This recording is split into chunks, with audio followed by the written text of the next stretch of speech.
Shri Ram Jaya Ram Jaya Jaya Ram Om Shri Ram Jaya Ram Jaya Jaya Ram Om Rama Lakshmana Janaki Jai Bolo Hanuman Ki Rama Lakshmana Janaki Jai Bolo Hanuman Ki Hare Rama Hare Rama Rama Rama Hare Hare Hare Krishna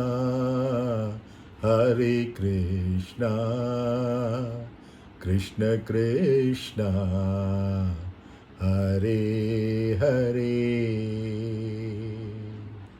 Jai Bolo Sita Ram Ki Jai Bolo Radhe Shyam Ki Jai Bolo Sita Ram Ki Jai Bolo Radhe Shyam Ki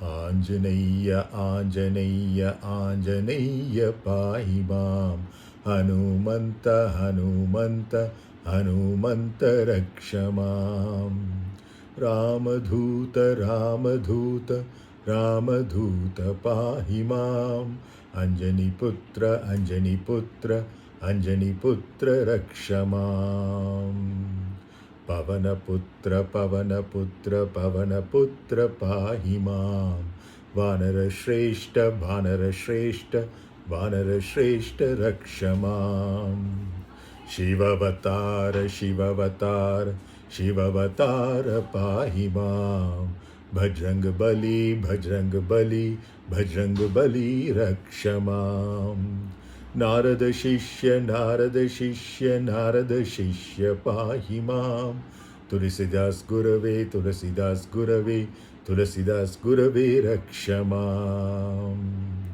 Aum Anjaneyaya Vidmahe Ramadhutaya Dhimahi Tanno Hanumanta Prachodayat.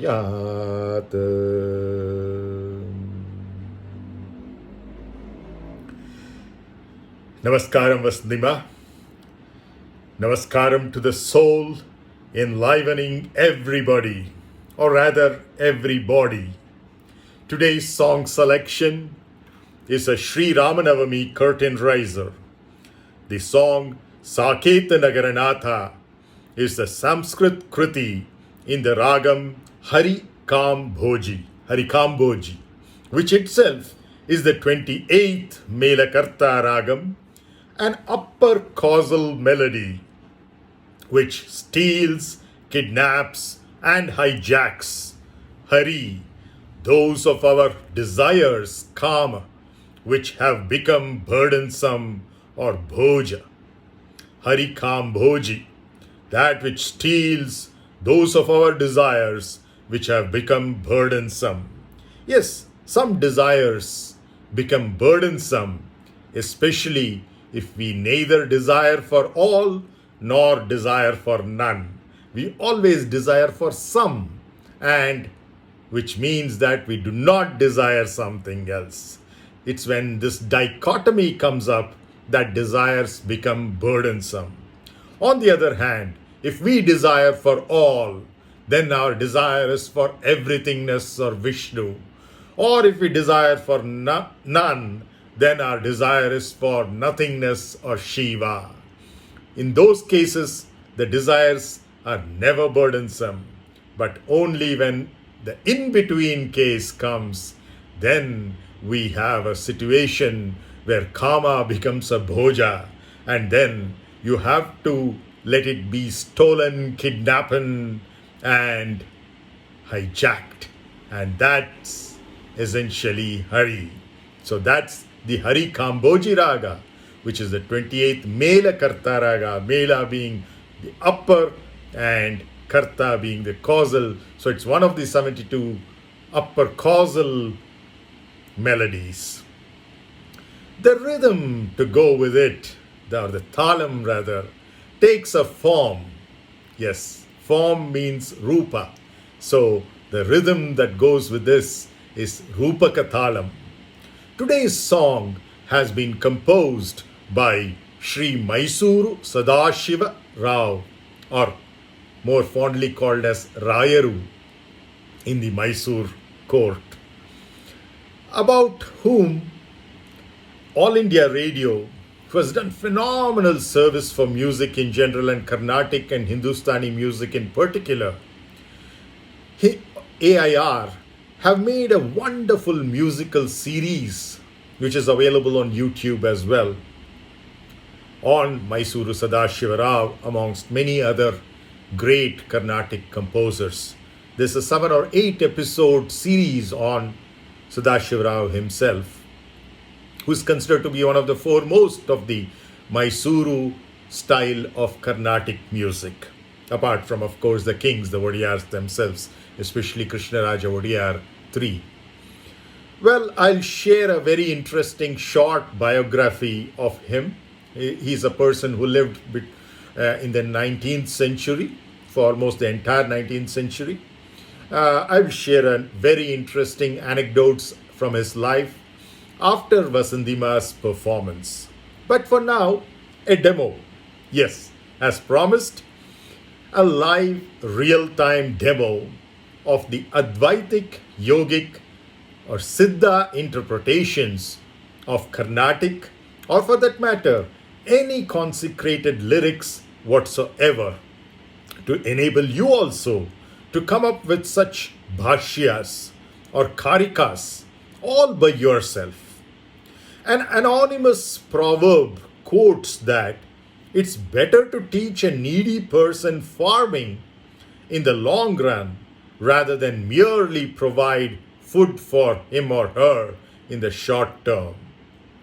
So by developing an ability to come up with your own interpretations, what I'm doing is not annadhana, but a skill dana, kaladhana, which is essentially your ability to come up with your own bhashyās and kārikās, so that you'd be able to deepen not only the meanings of consecrated words and songs, but also implement their implications and relevance here and now to your life itself, sharpened and mastered through absolute involvement and tireless practice. As this is being done in real time, you can see my iPad over here. In this video, we may not have the linguistic luxury of my usual flowery packaging. Pardon me for that, but it would be as raw as we can possibly get at this juncture in the short history of virtual communication. Raw mangoes are tasty too, not only the ripened ones. And learning is fun. Few have a tongue for the sour. So enjoy, Mardi. Well, typically, every Wednesday or so, Vasandima just tells me the title of the song that she plans to record that Friday. That's just the day after. For our channel, of course.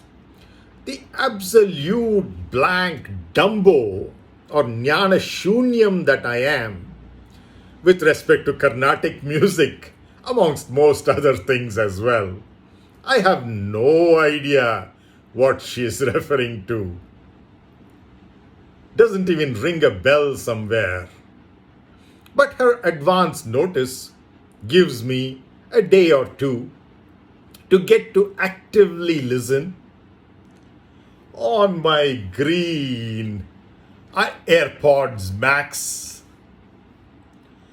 during my daily 1.5 hours walking meditations at dawn, to at least 10 renowned singers sing the very same song, thanks to the wonderful apps that we have, like SoundCloud or Wink from Airtel, or it could be YouTube or YouTube Music or Amazon Music. There are tons of them, Ghana, Raga. Somewhere or the other, you find some of the greats amongst the singers of both our times and the past. Their recordings are available of those very songs that Vasandima would like to sing the next day after. So, that's exactly what I do. And that's it. It strikes a chord deep within me. Thanks perhaps to the potent spiritual seeds of Samskruti, Ruvasanas, sown by my grandpa. The samskaras that he has inculcated in me almost half a century ago, at the risk of revealing my age. I jot down the various versions. Yes, Carnatic songs are not always very accurate in terms of what was originally composed. They have come through the voice and hearing medium, and over time there have been schools which have branched off, and some of them change a word or two here, sometimes intentionally, but most of the time unintentionally. Well, so I jot down the various versions of that particular song with slight variations of the lyrics on my note app in the iPhone,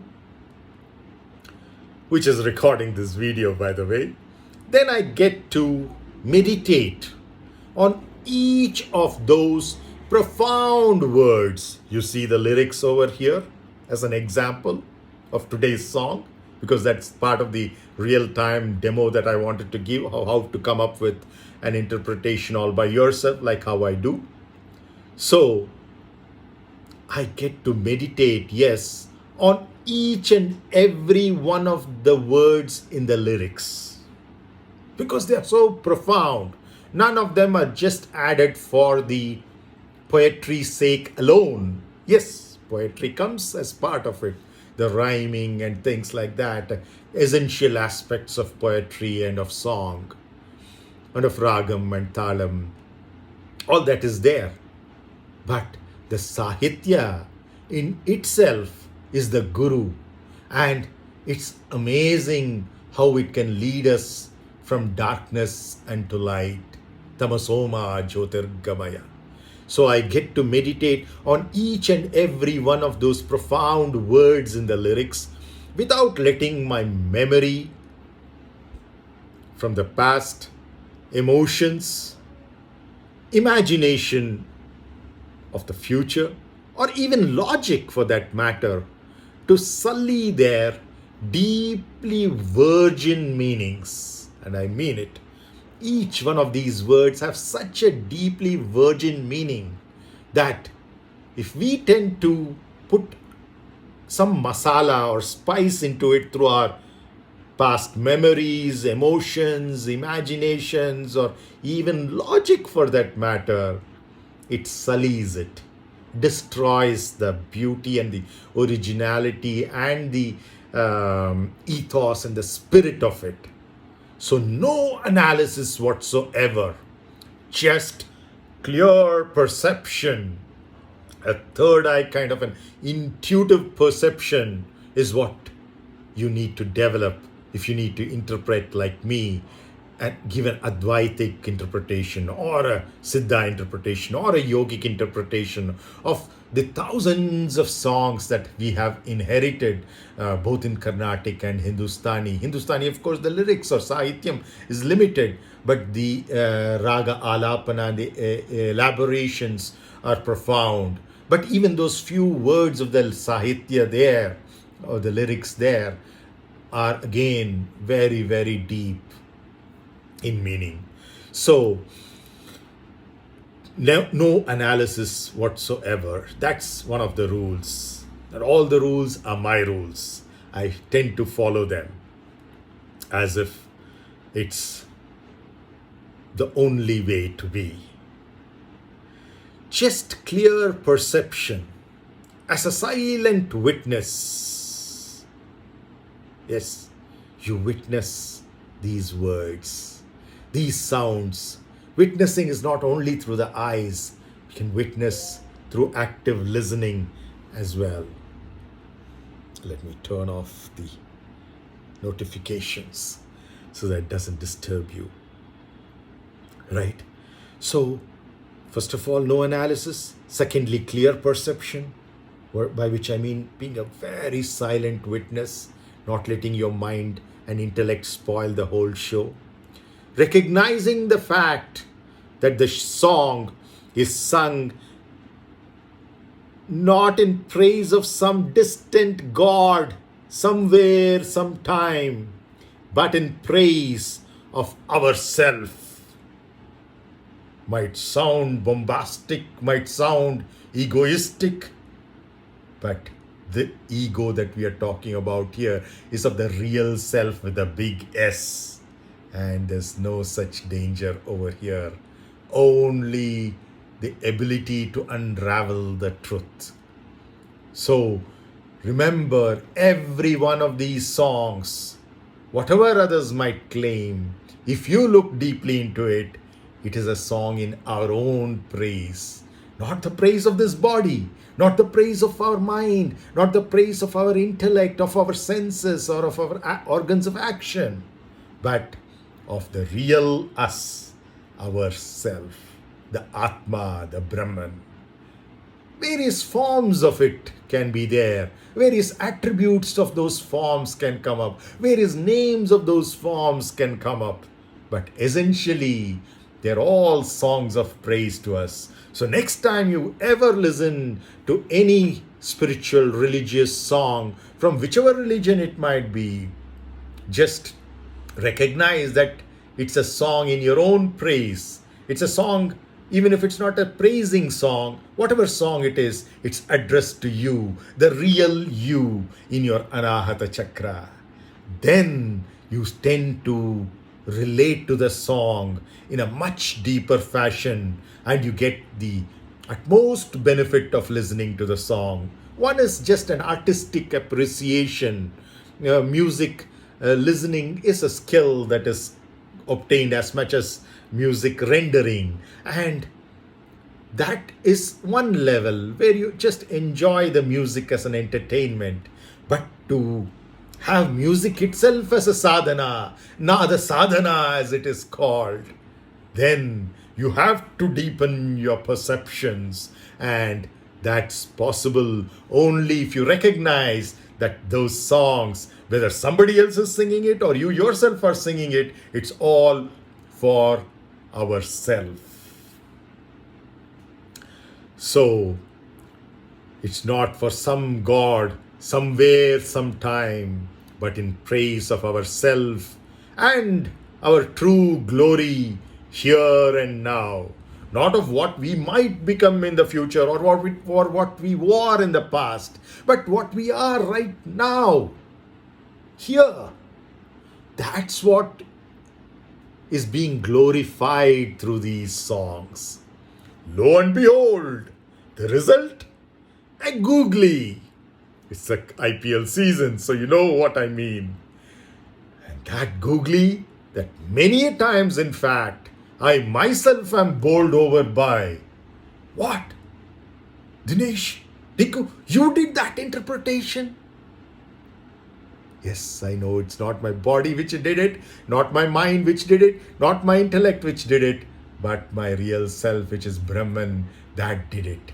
And you can do it too, because you are Brahman too. You are the Atma too. You're not the body, you're not the mind, you're not the intellect alone, but way beyond that, the omnipresent, omnipotent, omniscient, eternal Atma thou art, my friend. So, why does this happen? For you and I are aware that interpretations never came out of anyone's mind or intellect, including mine, for sure. These are clear perceptions in a silent witness state of what is purely as it is. Nothing more, nothing less. Infinity alone. You add whatever to infinity, doesn't matter. You subtract whatever from infinity, doesn't matter, remains infinity. Well, let's check that out with today's example song. Beginning, of course, with its Pallavi, which by itself is a very profound word and concept, Pallavi. And I will share more on that after Vasandima's rendition. For now, let's focus on this song, the demo that I was talking about. Let's start with the Pallavi, sākéta nagara nātha.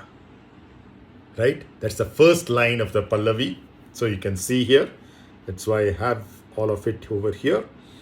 So you talk about what is called as nātha. Let's take that word first. What does nātha mean? You've heard of this word in probably some of the older movies, or if you have a great grandmother calling her husband nātha in an endearing way, that he is her beloved, right? Nātha. Is the end. We say Lord, but Lord is usually from the judicial terminology, where you say, oh my Lord, in the way an advocate would probably address a judge. No, we're not talking of that Lord. Nor in the Western religious context of Lord the God, far away, both in time and space. No, not that Lord. The Lord that I am, the Lord that you are. It's that what we are talking about. In what way? When we say nātha, we are saying it in an endearing way. An endearingly beloved Lord is what we are saying. And what nātha of what are we talking about over here?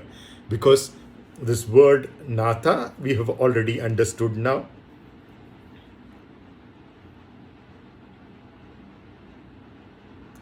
Okay, so here, oops, what's happening? I guess I have to write without that. So nātha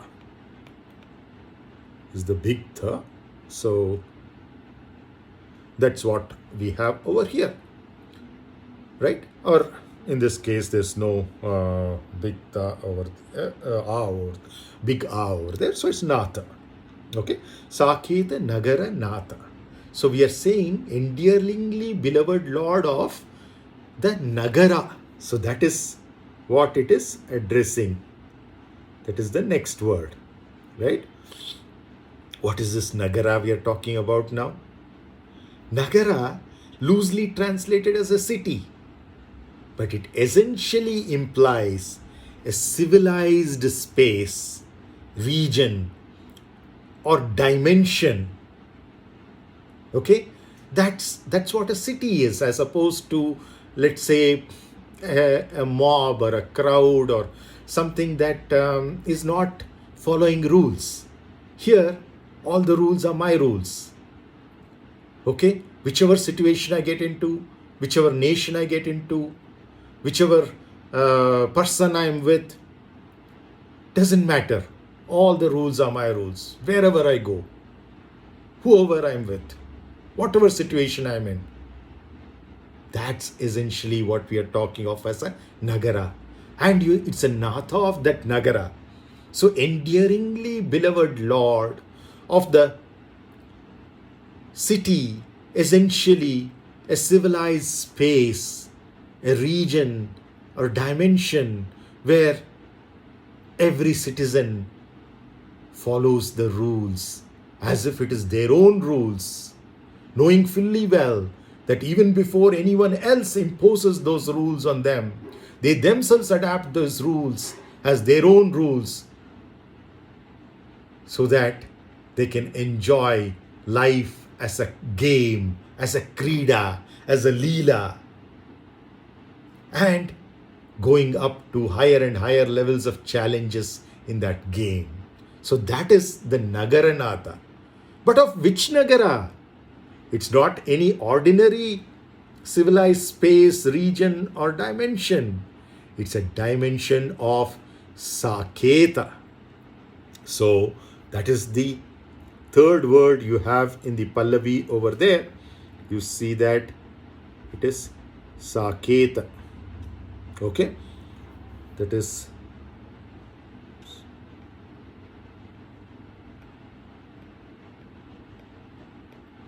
sākéta. Right? What is that sākéta? Sākéta is a region, by definition, with a single common intent of righteous duty. I've talked to you in previous editions about the Chatur Purusharthas, or the four goals of human life: dharma, artha, kama, moksha. But here's a city, Sākéta, which essentially means, by its very definition, when you call a particular city as Sākéta, need not be Ayodhya, we'll come to that later. Any city, let's say Bengaluru, if you want to call it Sākéta, it means that every citizen of Bengaluru should have a single common intent of righteous duty consciousness. Only then a place qualifies to be called as Sākéta. That's what we are talking about over here. Sākéta essentially means that. Okay? And now we are talking of a region with a single common intent of righteous duty consciousness, or what we call as dharma, one of the purusharthas, in fact, the very first purushartha. They're not concerned about kama or artha or even moksha. All that is a collateral benefit for them. Focus only on dharma, dharma, dharma. That alone is their goal. They just want to go on fulfilling their duty according to their nature and according to the needs of the society around them. What are your capabilities? What are your skills? Keep upskilling and then keep addressing the needs of those around you. That's essentially the duty consciousness. And if each and every citizen of a particular place does that, then that place gets to be called as Sākéta, which is precisely why Sākéta is synonymous with Ayodhya. Ayodhya is actually Ayodhya, and Sākéta Nagara is used to refer to that. Why? Because Ayodhya means that which is not penetrable. Means not, and Yodhya means penetrable or vanquishable.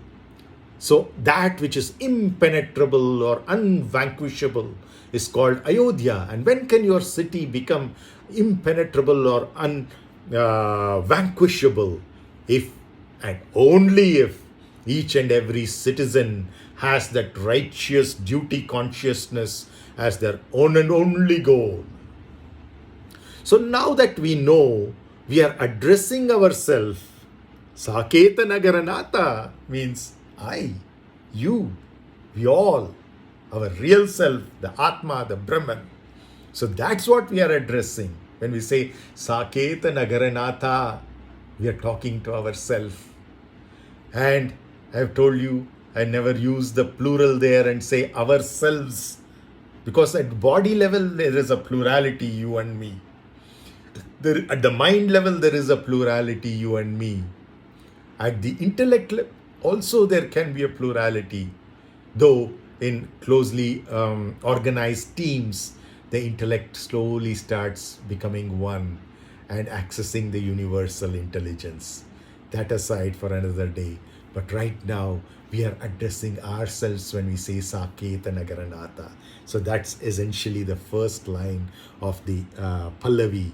So what's said next in the Pallavi? Let's go to the second line of the Pallavi that you see here. It says, Shrikanta Jagannatha.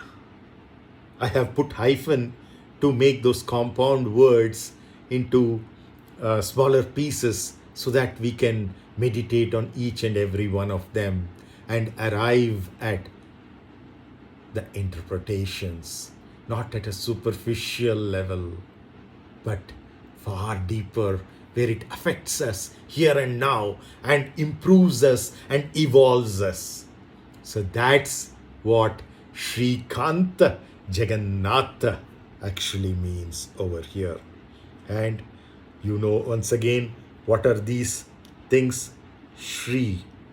So if you take Shri, that's essentially written like this in your IAST format. That is your Shri that you see over here, right? Now that Shri essentially means prosperity, but others would just translate it as Lakshmi, a goddess. Yes, that's also true. But if you want a deeper connection, it's prosperity of all kinds that we are familiar with, that we have access to right now and here, which we have seen in the past and we will see in the future as well. That's the Shri that we are talking about. And what is this Kanta? You know that. That's essentially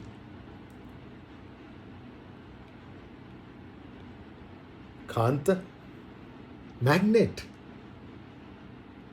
Yes, Shri Kanta is a prosperity magnet. So what we essentially mean by that hyphenated first word, Shri Kanta, and you're familiar with this name. Shri Kanta is a very common name amongst many Indians, the most famous amongst them being one of the former cricketers, the opener Krishnamachari Shrikant. What a swashbuckling opener he used to be. Amazing, part of the 1983 World Cup winning team of India under Kapil Dev. So Shri Kanta is not just an ordinary name. It's a magnet of prosperity. And what can be the magnet of prosperity but ourself? It's only the real self, the Atma or the Brahman that we are, or equivalently I, magnetically can attract or Kanta all round multi-pronged prosperity. Prosperity is not just money, gold, real estate, stocks, or some kind form of wealth. No, it's all round, multi-pronged, holistic prosperity. That's why we talk of the Ashtalakshmi, where Vidya is a Lakshmi, where Dhana is a Lakshmi, Dhanya is a Lakshmi, Virya or bravery is a Lakshmi, Santana or progeny is Lakshmi, and so on and so forth, right? So all-round, multi-pronged prosperity can be attracted by us almost like a magnet if we recognize that we are the Atma or Self. That is the real Shrikanta. Not one particular person or a few persons named as Shrikanta. Every one of us in reality are Shrikantas, magnets of all-round prosperity. Whether we utilize that magnetism or not is up to us. That depends on whether we have recognized ourselves as the Atma or Brahman or not. That's what it essentially is. And now let's go to the second compound word over there, Jagannatha. Break it up into two, Jagat and Nātha. Nātha we've already seen in the first line, right? It's the same word Nātha with which both the first and the second line are ending. There we had talked about Sākéta nagara's Nātha. Endearingly beloved Lord, we had said, right? Just like how an old woman would probably address her husband of probably half a century or more. That kind of love and affection. Yes, that's the endearingly beloved nature in which we surrender in belongingness. You belong to me, I belong to you kind of an attitude. That is the Nātha. And there we had talked about such a Nātha of Sākéta Nagara.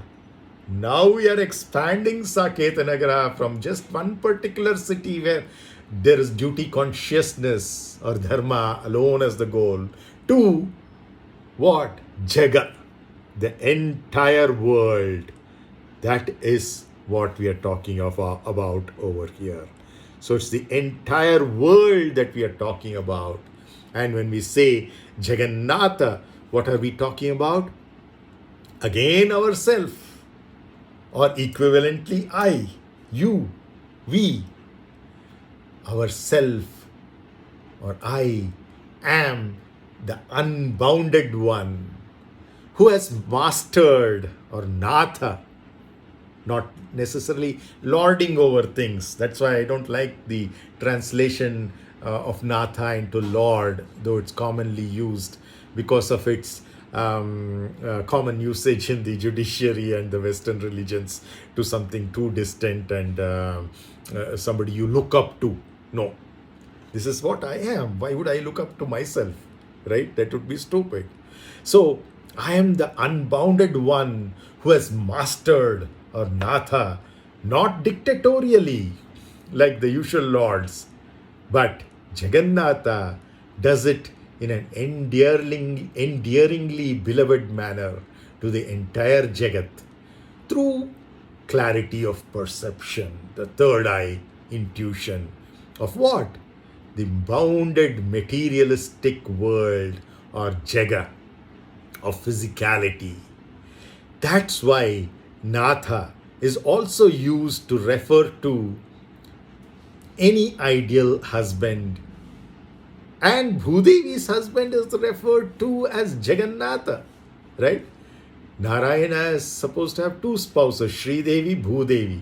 Sri Devi representing prosperity and Bhudevi representing the earthly plane, right? So the worldly plane. So that's why nātha is used to refer to Bhudevi's husband as well as Jagannatha, right? Which indeed you and I are truly, not some Narayana sitting in Vaikunta, or rather lying down somewhere reclining.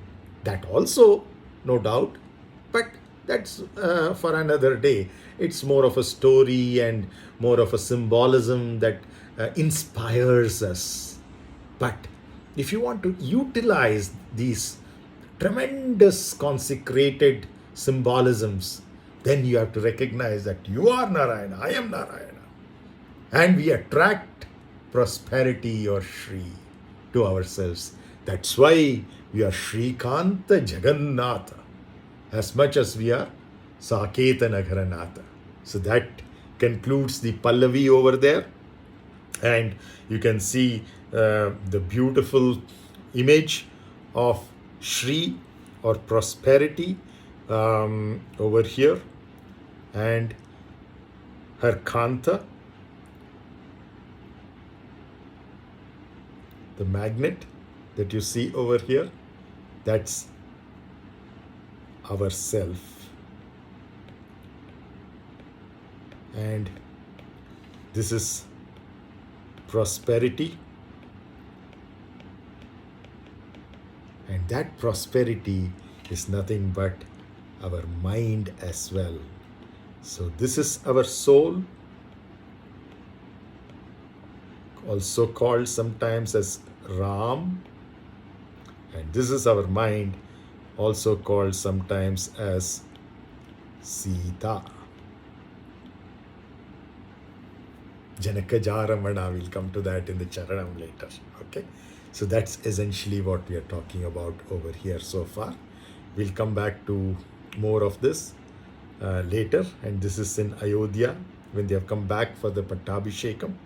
Let me quickly run through these beautiful stamps that we have over here. The very first stamp that I have for you over here, all these are India Post stamps, courtesy of my brother-in-law, Dr. Ratan Kelkar. Thanks so much for him for sharing this lovely gift on one of the previous Rāma-navamis. So here we are seeing Janaka-ja-ramana, which we will come to a little later. And here we are seeing Rama breaking, or rather stringing, the bow of Shiva. Okay, so we'll come to that interesting aspect as well later on. And here you see Dasharatha, the 10 chariots is what we are talking about. What are the 10 chariots? 5 each. 5 sense organs, 5 organs of action that each of our bodies are endowed with. the eyes, ears, nose, tongue and skin, which get information from the outside. The hands, legs, the anus, the reproductive organs and the mouth, these five through which we express ourselves. Okay, either through speech or through actions or through walking, whatever we are doing, all those dynamics are essentially happening through those five organs of action. So these five sense and action organs put together are 10 organs which are referred to as the Dasharatha. Why are they referred to as Ratha or chariot? Because like chariots, they tend to run away from in different directions. The eye wants to go look at something beautiful. The ears want to hear something melodious. The nostrils want to go search of something very fragrant. Tongue, of course, you know very well, runs after that which is very tasty. The skin wants to feel and touch something that it enjoys touching and feeling. And similarly, the organs of action, the left alone, the mouth can go on speaking almost like a vomit or a dysentery at the oral level. And left to itself, the hands can do all of their own things, hitting, beating and all the violence. The legs can go about kicking things, not just football of course, but people and so on. And similarly, your reproductive organs, you see the kind of sexual crimes, the rapes that are going on, gang rapes, etc. All that is one of the rathas just let loose. And then of course the excretion, with the kind of input, garbage in, garbage out. So digestive diseases, very shockingly, are having even more fatalities in India than diabetes. They're next only to hypertension in terms of the number of people they are killing. So eating on time, eating the right kind of sattvic food is so very essential right from our young age, or whatever age we are at right now. We can't do something about the past, but at least from this point in time, timely meals, seasonal meals, small quantities of meals, and meals which are sattvic in nature rather than those which are rajasic or spicy and tamasic or causing violence in the process of obtaining and consuming our food. So that's essentially what we are talking about as Dasharatha. And here we talk of Dasharatha's Sukha or happiness. Sutha and Sukha, two rhyming words, refer to the same person, Rama, soul. For our organs of action and organs of senses, their happiness and their child, beloved child, is the soul, the Atma. Okay? Our sense organs and the organs of action will pass away with our body, just like how Dasharatha passed away. But Rama, or the soul, remains eternally.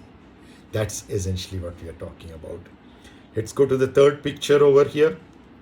What do we see over here? Here, you see Mr. Bharat, one of the Rāma-anujas. Rāma-anuja is usually referred to Lakshmana.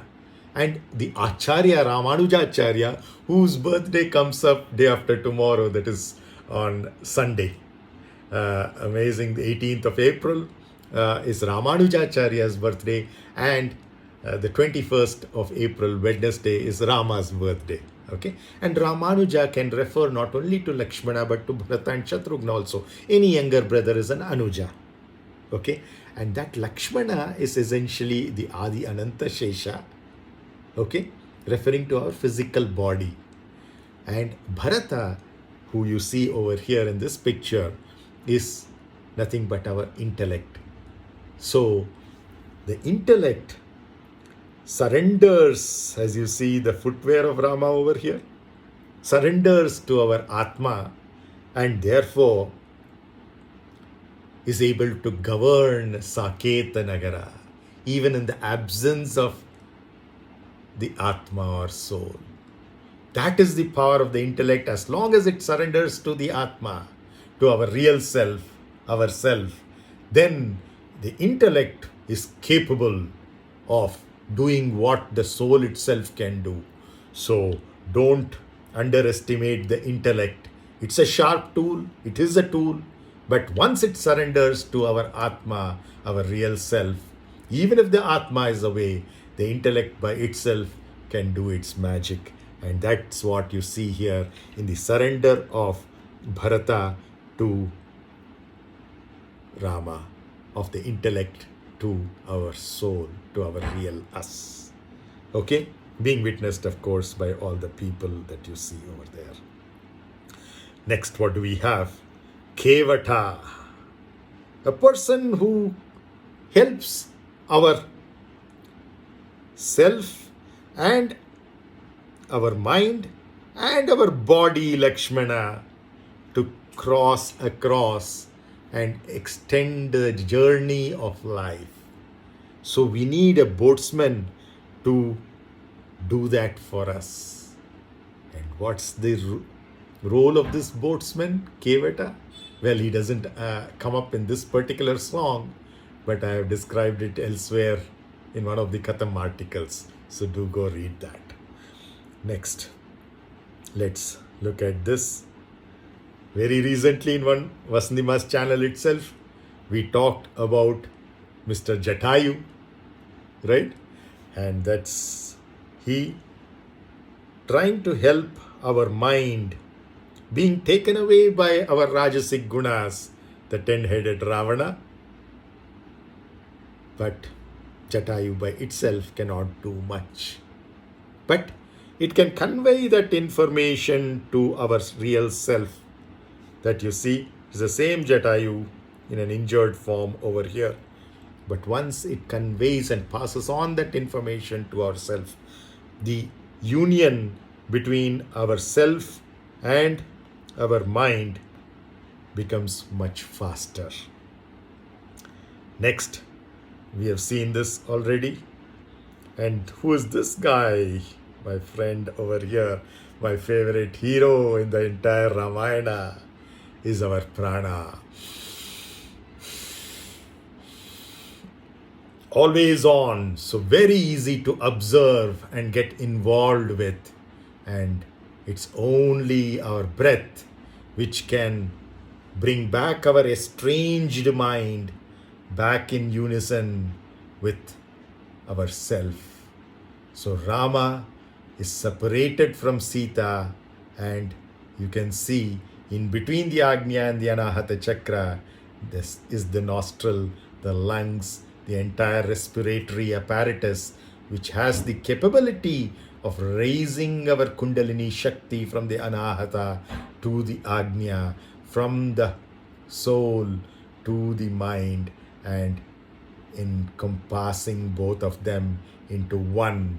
Not just a separate Sita and separate Rama, but a Sita Rama or Rama Chandra, because Chandra is associated with the mind as well. We'll come to that in one of the lines in the Charanam in this song. And of course, you see our body over here in the form of Lakshmana. You see our intellect, and you see Shatrughna, who is our valor, our courage.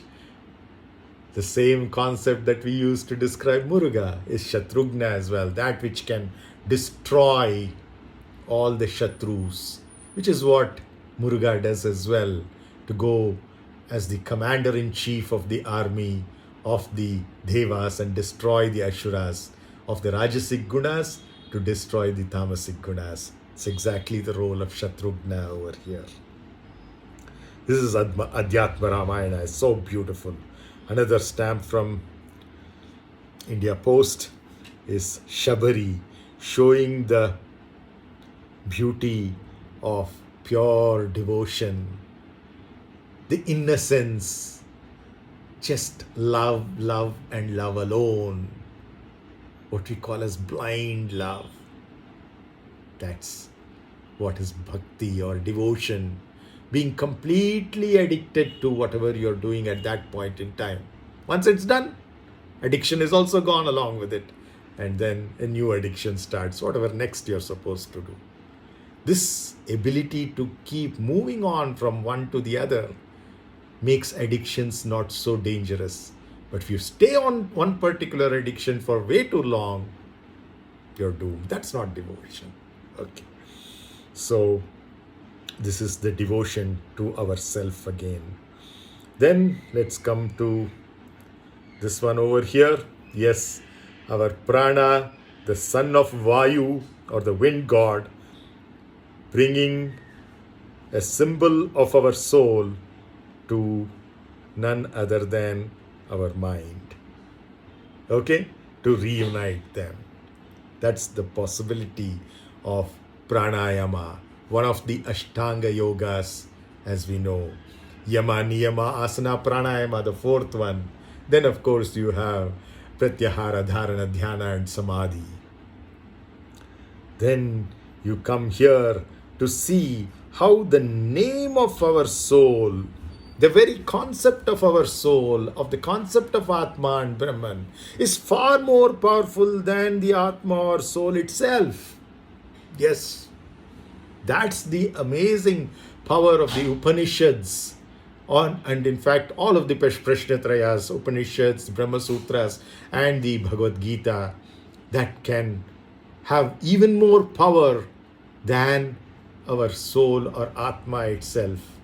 That's the power of the sound of Shruti, of the Vedas.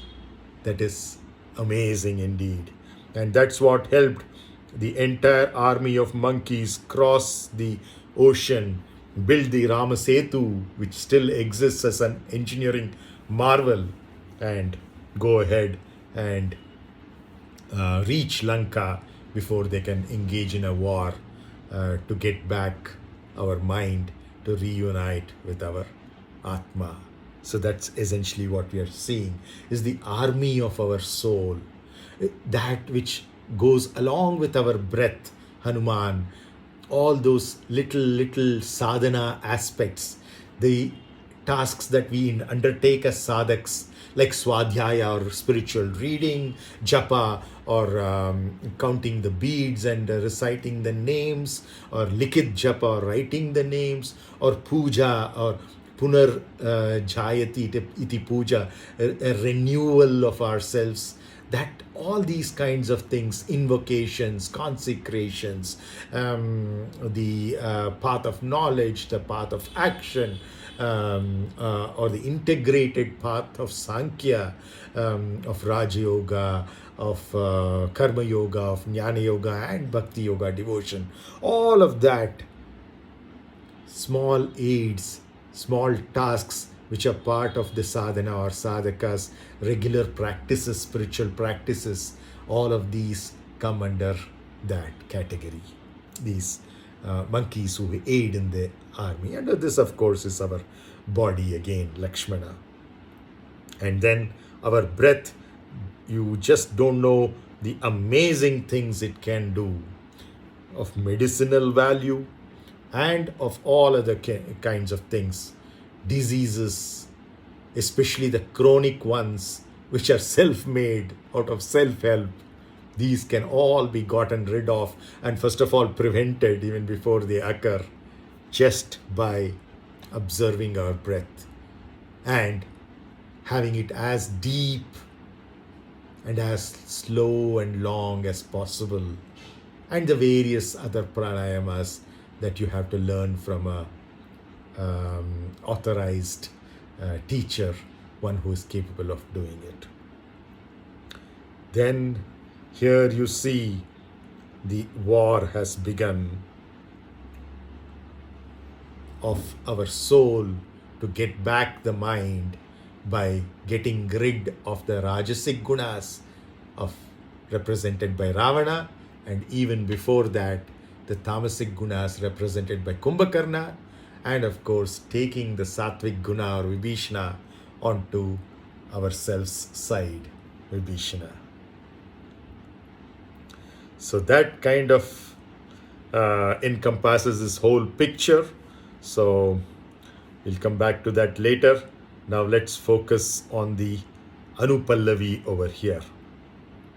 Okay, we are done with the Pallavi, Sākéta, nagara-nātha, Shrikanta, Jagannatha. Now we go on to the Anupallavi, Lokesha Chidvilasa.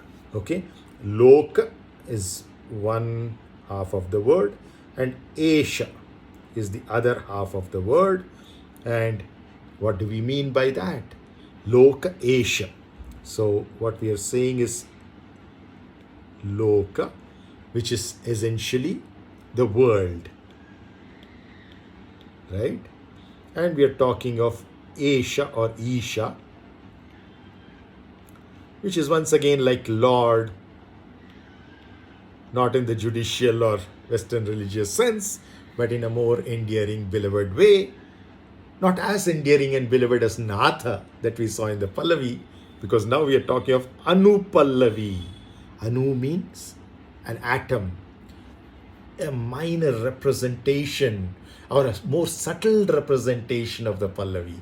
The Pallavi is the refrain which keeps coming again and again. Talk to you a little more detail about it after Vasnima's song, but that is Pallavi. Now that Pallavi, when made subtle, is the Anupallavi, and that's what we are seeing over here. So we are talking of Loka Esha, one who is the Lord of the world. Okay, we'll go into deeper meaning as shortly. But before that, what is the other one? Chit or Chid. And then Vilasa. Vilasa or Nivasa is a home, but more so in a very playful sense, in a luxurious sense. Let's go into the second line of the Anupallavi. The second line of the Anupallavi is Lokavana Chatura Mam Pahi. Okay, so Loka Avana. Again, we same word Loka. You see, the last word of the first and second lines of the Pallavi were repeated. Nātha, Nātha. Here it is Loka, Loka. First words of the Anupallavi, two lines are the same, referring to the world. Avana is ava, is basically to protect. Once again, through what? Through the intellect, Chatura, through our brilliance, intelligence, and Mam Pahi. Who is asking? I can't ask for protection. I am the one who can give protection to everything. The one asking, Mam Pahi, is our BMI toolkit. That is the body, mind, and intellect represented by, of course, Sita, Lakshmana,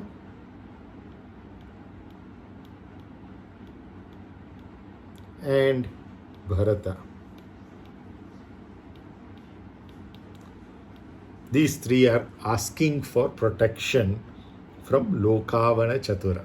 Okay, so it can think of either Lakshmana, Sita, and Bharata asking for protection from Rama, which pushes back to history of 7,000 years of the great Bharatvarsha.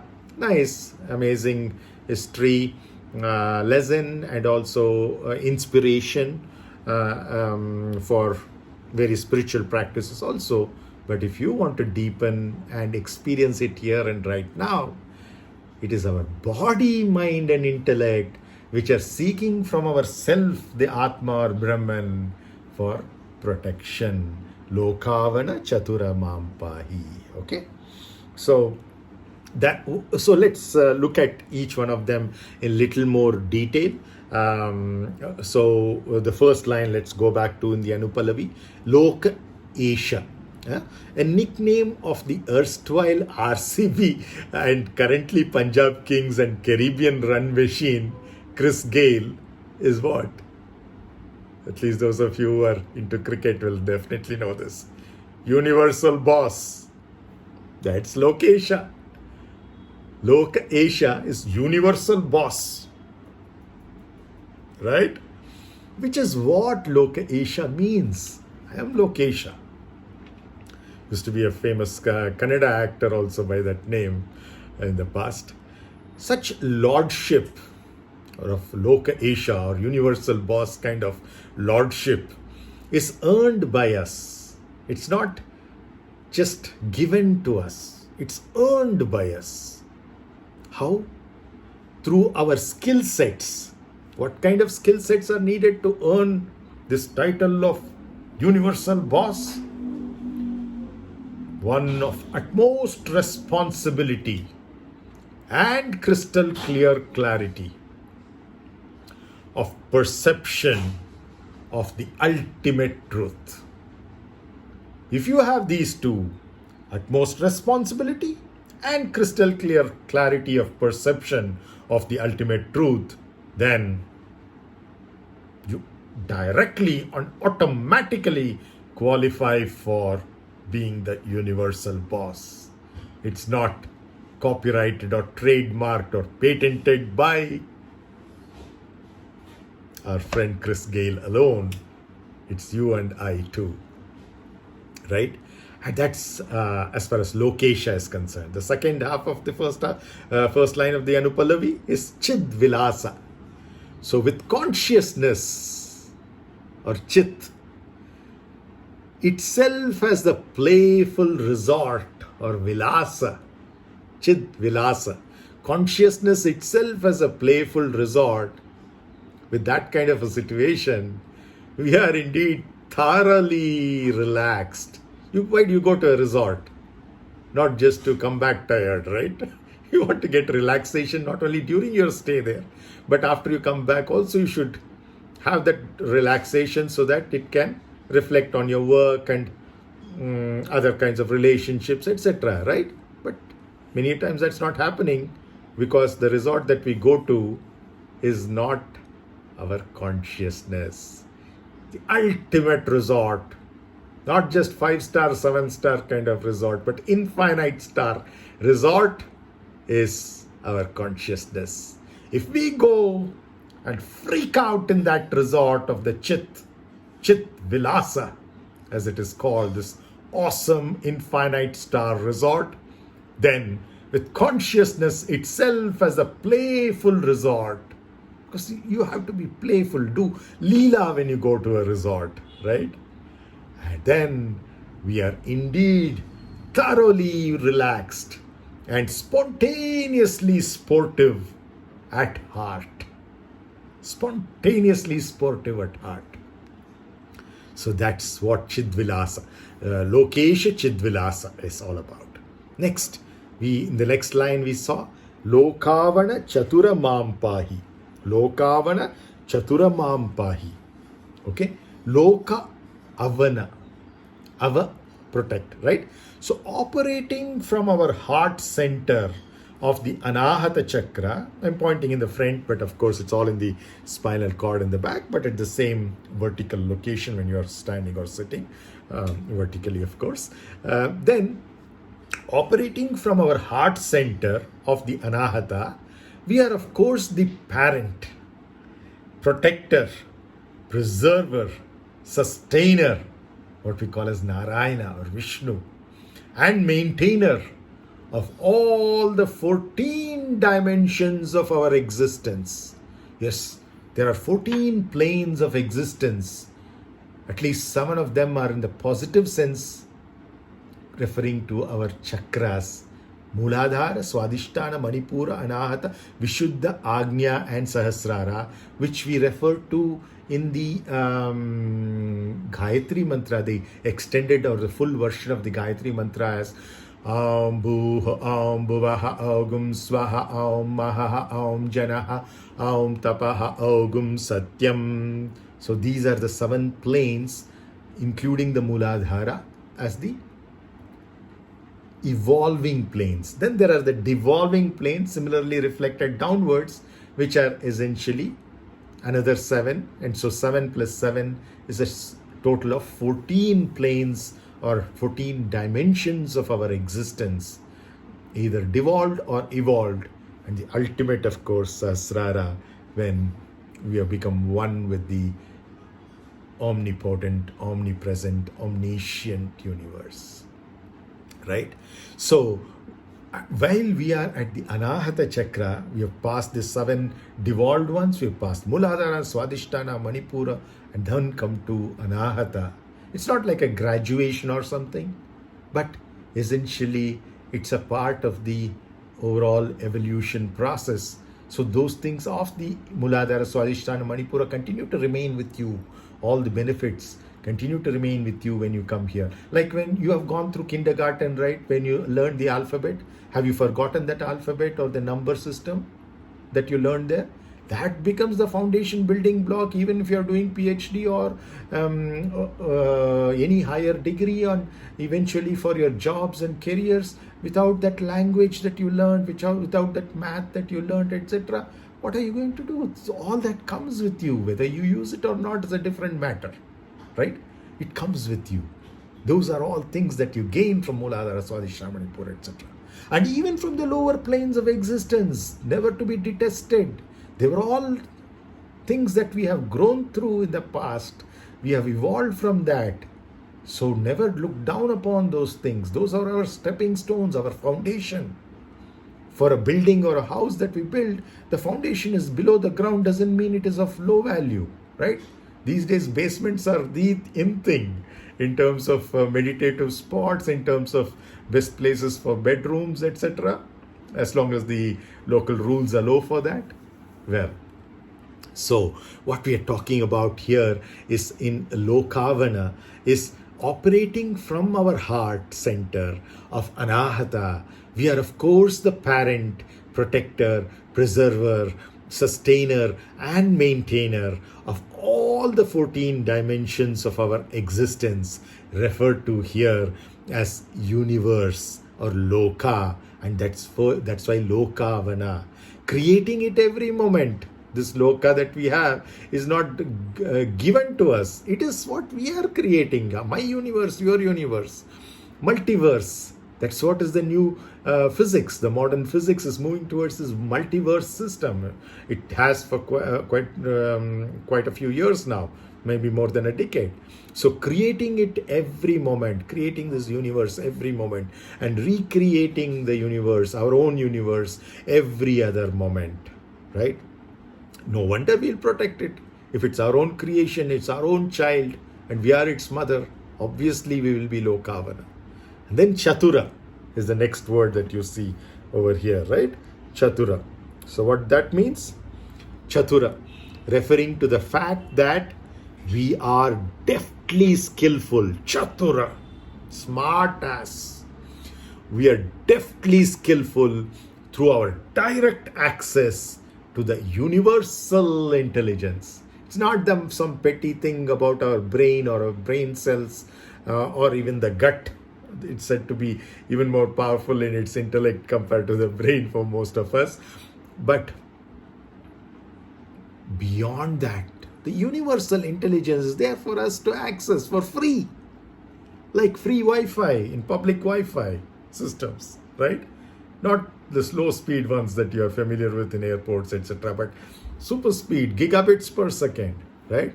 So multiple gigabits per second, 5G and more, right? So Chatura, referring to the fact that we are deftly skillful through our direct access to the universal intelligence. Mampahi, our temporary and thus bounded BMI toolkit. You see here, right? Our temporary toolkit that is there, BMI. Our temporary and thus bounded BMI toolkit requests us, that is our self, Atma, for its protection, or Pahi, Mam Pahi, Pahi Mam. In the beginning, I sung this song of Hanuman, right? Anjaneya, Anjaneya, Anjaneya, Pahi Mam. Hanumanta, Hanumanta, Hanumanta, Rakshamam. Mam is me, body, mind, and intellect, not the real self. But Pahi or Raksha or Ava essentially mean that protection for these temporary toolkits. So our temporary and thus bounded BMI toolkits. Anything which is temporary is bounded in a temporal sense. It has a beginning, it has an end, it's not eternal. It's not antique, it's not going to last forever. It has a manufacturing date and an expiry date, like your medicines or food, right? So our temporary and therefore bounded in time, bounded in space also. You see the body starts here and ends somewhere, right? It is bounded. So both in space and time. So these bounded things are asking us, our temporary and thus bounded body, mind, intellect toolkits.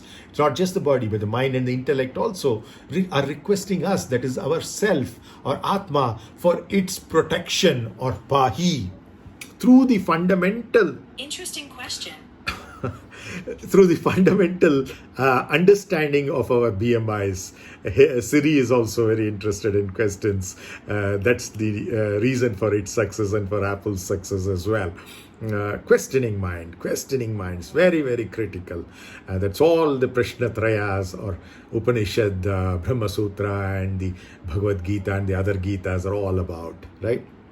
So, what does it do? Our temporary and thus bounded body, mind and intellect toolkit requests our self, that is the Atma, for its protection.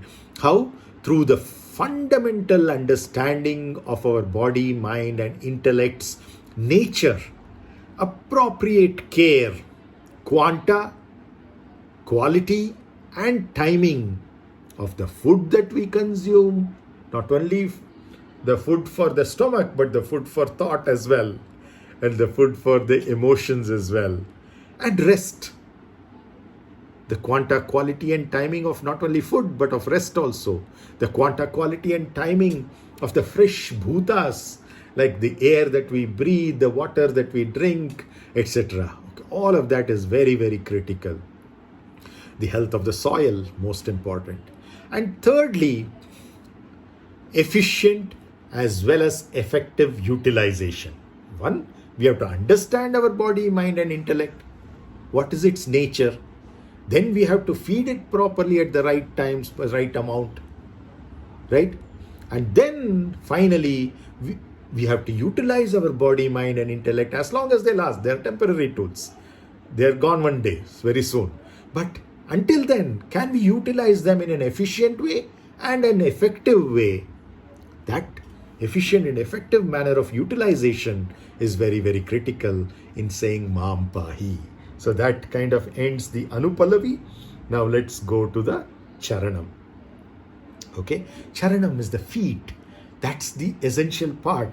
But my dear Carnatic singers, you spend almost 60 to 70% of the time singing this first two lines of the Charanam, and the rest so long, and within 10% of the time, probably even lesser in many cases, you're done with it. Almost like rap singing. Well, that's your style of doing it. No issues about that. That's probably the way to be doing it. I'm no person to comment on that. But we are losing out, my dear friends, on the beauty of each and every word there. I would spend far more time than the singer would on each one of these words, because amazing knowledge and wisdom to be gained and utilized. The Shravana, Manana, Niti, Dhyasana that you have to do in each one of these words. Just singing it like some rap song. It's a waste. Well, musically it might be considered a genius. The entire audience will clap for you. But are you utilizing it for your spiritual evolution? If you really want to do it, well, while singing, you do it the way it's supposed to be done. That if those are the right rules, please follow it. But at least for your own sake, try to go deeper into each one of them, not soiling with your minds and intellects, but perceiving these words, the sounds of these words as mantras as they are.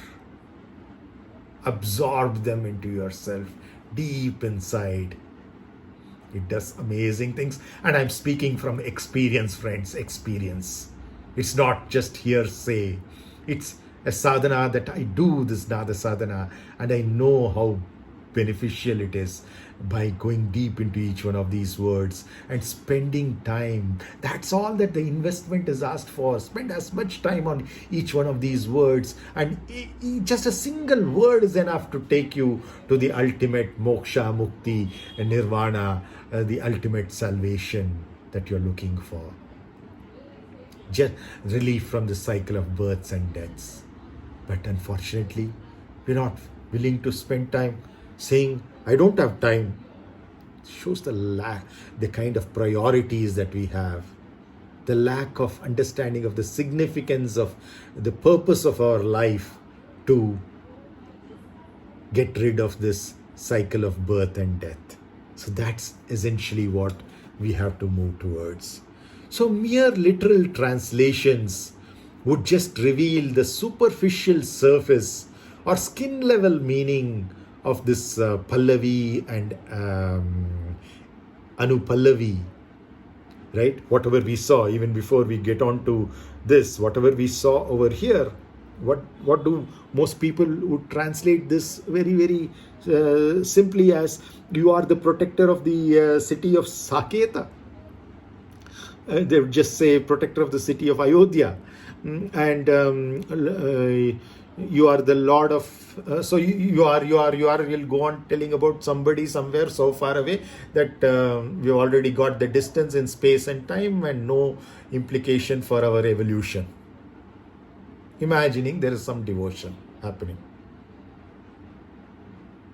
It's a very, very slow and inefficient way of approaching something so profound and so close to us.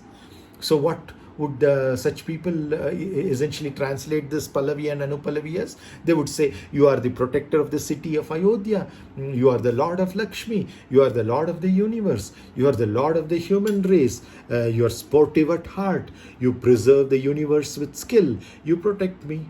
Done. Pallavi, Anupallavi.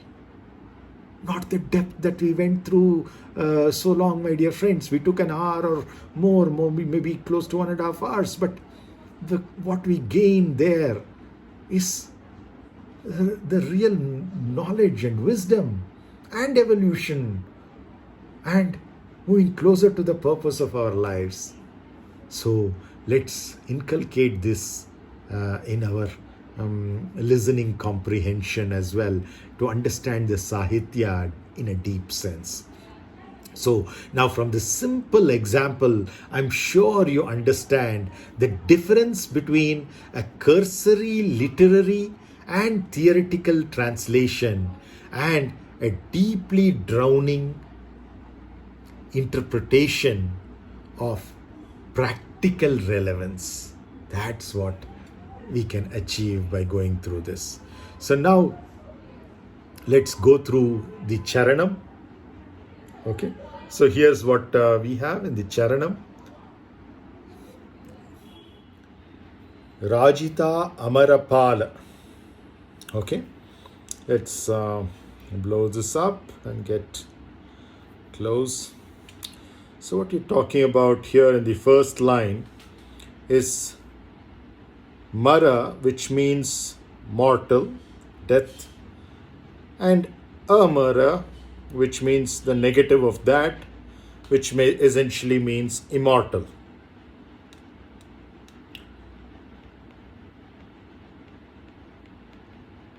Okay, and we are talking of Pala. Okay, one who takes care of.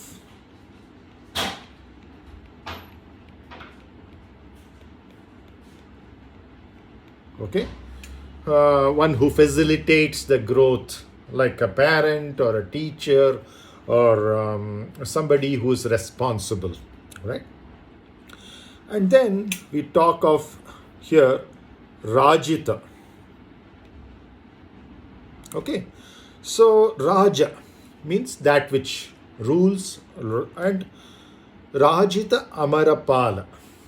Okay, now very beautiful things can be interpreted over here if you only spend a little time clearly perceiving what's happening over here.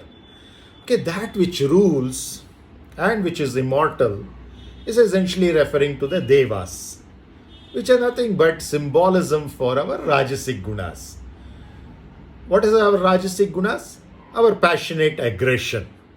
So if we want to be passionately aggressive, and that's the only way to create any activity, whether it is speech or whether it is thought, the thought process, or the activity through our 5 organs of action that I described earlier, all require this rajasic guna. It's not that it is useless, it is required. And by itself, these are what are amara, immortal. Why are the rajasic gunas immortal? Because activity is immortal. Activity, there's never a stop to it. Even things that seem to be still are actually at a non-zero temperature, non-zero absolute temperature, definitely a positive in the Kelvin scale. What does that mean? Any temperature above zero absolute essentially means there is some dynamics happening at the molecular or lower length scales. Things are moving around. And that is the activity that we are talking about in matter. Similarly in energy, similarly in the sense of life itself. Change is the only constant. And dynamics is all that there is. Statics is just a oversimplification of dynamics, just so that we can get a handle over things.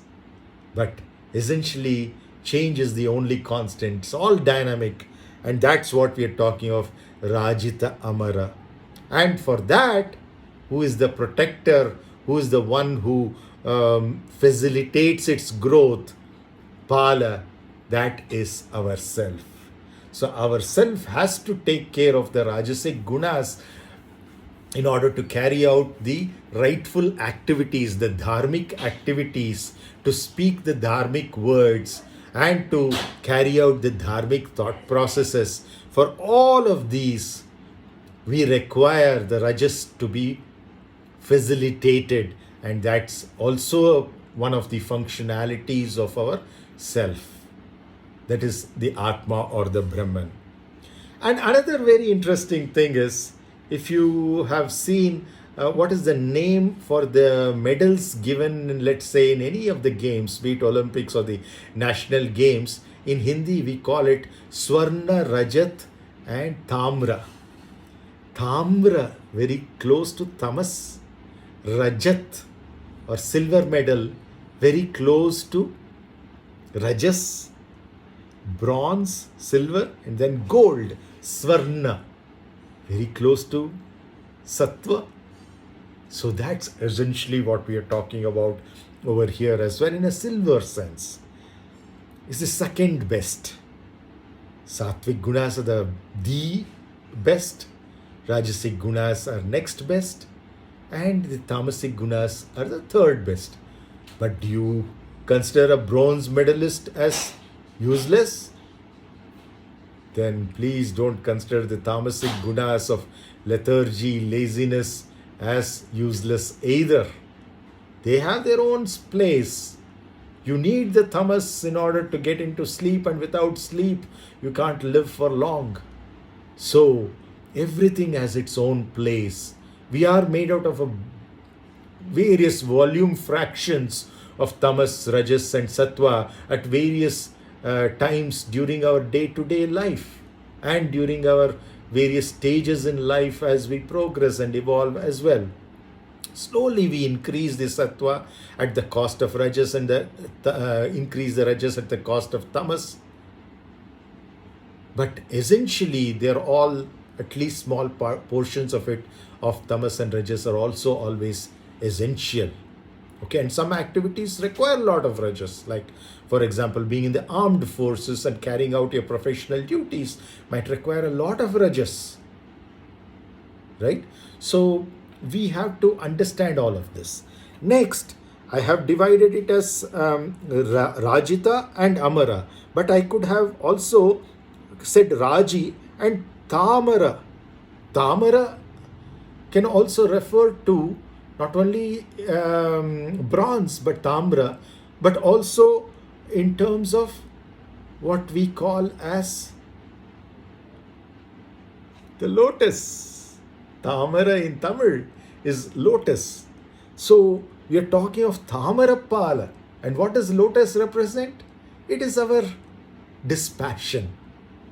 We said he is the facilitator, ourself is the facilitator of passion.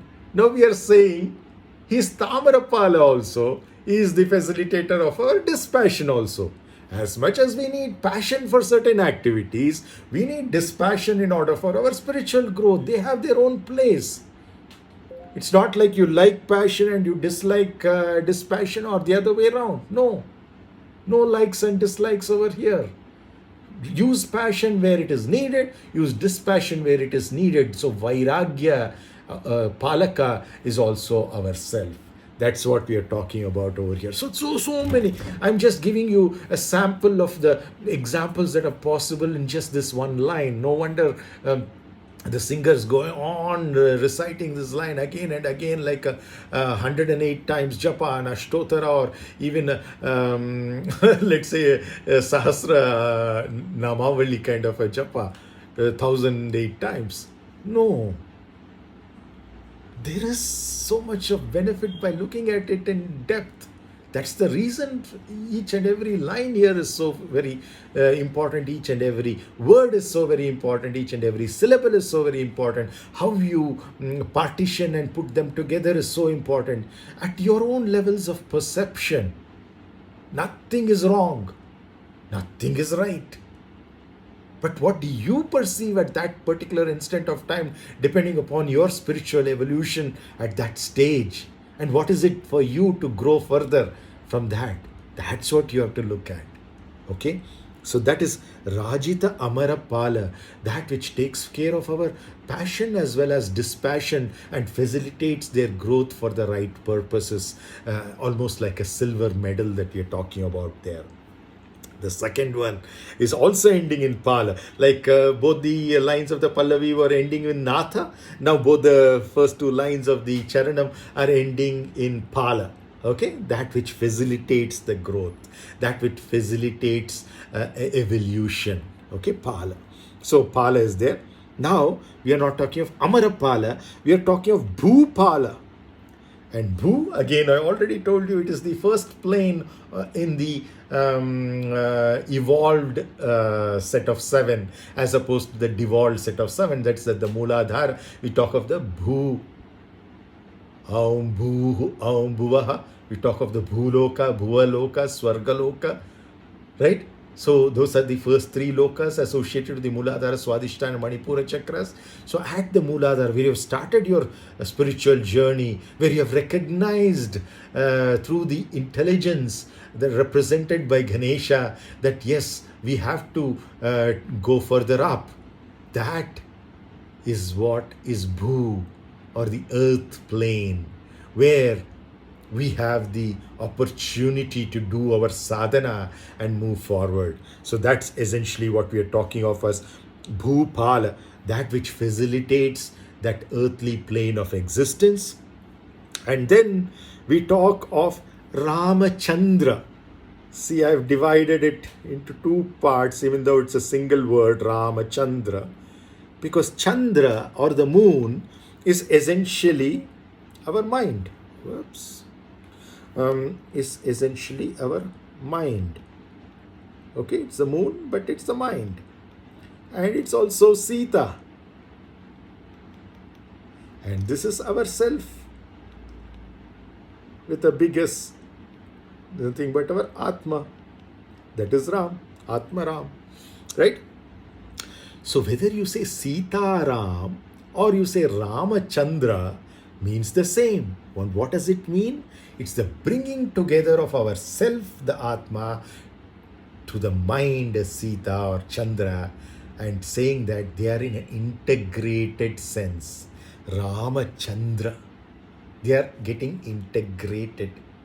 And they got integrated twice. I'll come to that later when we talk about Janakaja Ramana. Okay, but they get separated, they get back together. So all those things are there. That Rama is there between the mind and our real self, the Atma. But what is it essentially happening here? Ramachandra. When these two get together, Rama by itself, not much can be done. What can the soul do? It has no way to manifest or act. For the soul or the Atma or Brahman to manifest, it needs this toolkit of body, mind, and intellect, especially the mind. So, with the mind, it can do certain things. Again, the mind by itself cannot do anything. Without the Atma, it's lifeless.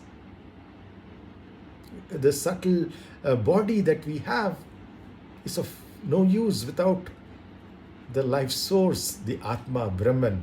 So these two are in partnership, Rama, Chandra, or Sita, Rama. Then only the self can act through the mind, or later on through Lakshmana as the body, or Bharata as the intellect, or through Shatrughna as the valor. But all of these are very, very essential, and they are all born out of the Dasharatha, the five sense organs and the five organs of our action. Atma, of course, has no birth and death, right? But to manifest itself as a particular life form, as an avatar, Rama alone is not an avatar. I am an avatar, you are an avatar, we are all avatars. We may not be part of that special set of 10 avatars called the Dashavatar, but we are avatars nonetheless. And there's no superior, inferior there. It's all the same Atma. But to get its manifestation, you need a Dasharatha to enable that. He is the facilitator, he is that pala. As much as our soul is a pala for various things, the facilitators are also palakas in some sense, right? So Ramachandra Bhupala. Next, let's go a little faster, probably I'm overrunning the time. So Raja Raja Vandita. All the kings are bowing down to you, prostrating to you, Vandita, are humbled by you. By who? By ourself. And what is this Raja Raja? Again referring to our passion, our rajas, our ability to lord over the material world. That might be so as far as the material world is concerned, but when it comes to our true self, even that Raja Raja, body, mind, and intellect, is bowing down to us. The BMI toolkit is always subservient. And the tools have to be subservient. Otherwise, it's like a matrix or something where the creations take over. Or in the Rajnikant movie called Robo. Essentially, your own creations work against you. No. So, Vandita is very important. Raja Raja Vandita. Even the Rajas are bowing down to you, O myself, ourself. Right? So that's Raja Raja Vandita. Let's go further down.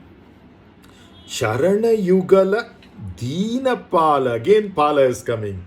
Facilitating even the Dina, seemingly weak in physicality, seemingly weak in intellectuality, seemingly weak in emotion, low IQ, low EQ, low BMI, whatever might be the issues.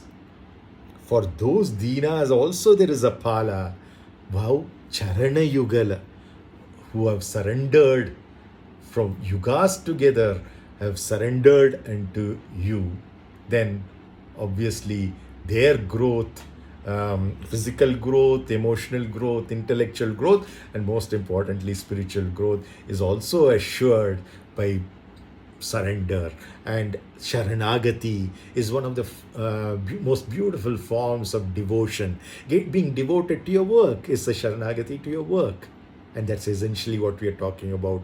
The same kind of attitude is what we are talking about over here. It's natural. Then we talk of Dhinaraja Vamsharatna. Dina, you know, day. Dhinaraja, Lord of the day. That's me. Not just ourself, but Dinesh. Din-esh, or Ishvara of the Din, which is the Lord of the day, which is the sun.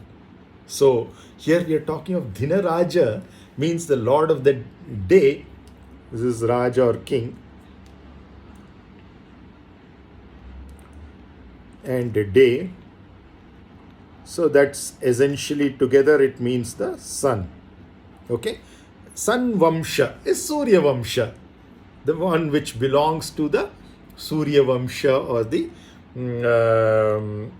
soul. Because the Surya, as just like Chandra is the mind, Surya is the soul. You saw my picture with the superimposed sun and moon for the Varsha Piruppu and the Yugadi, right? That's essentially what it is. The right eye referring to the sun, the left eye referring to the moon, and that's the soul and the mind, right?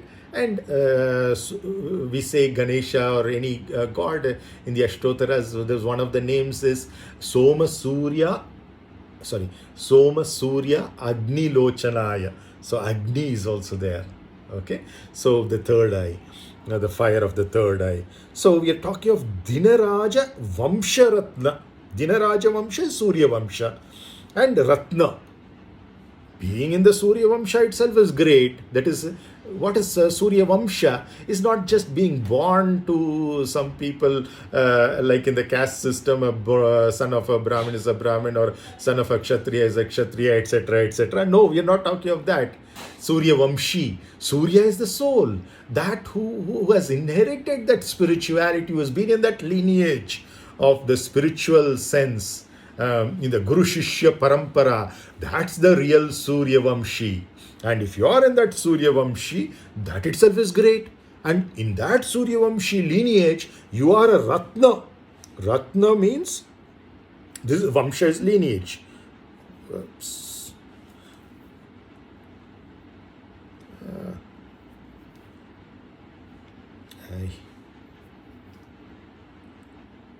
What's happening? Not used to the Microsoft whiteboard. Maybe I should go to the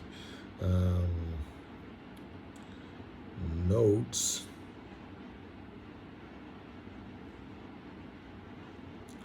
Yeah. Okay. So let's see over here. Yes, in the Charanam we were here.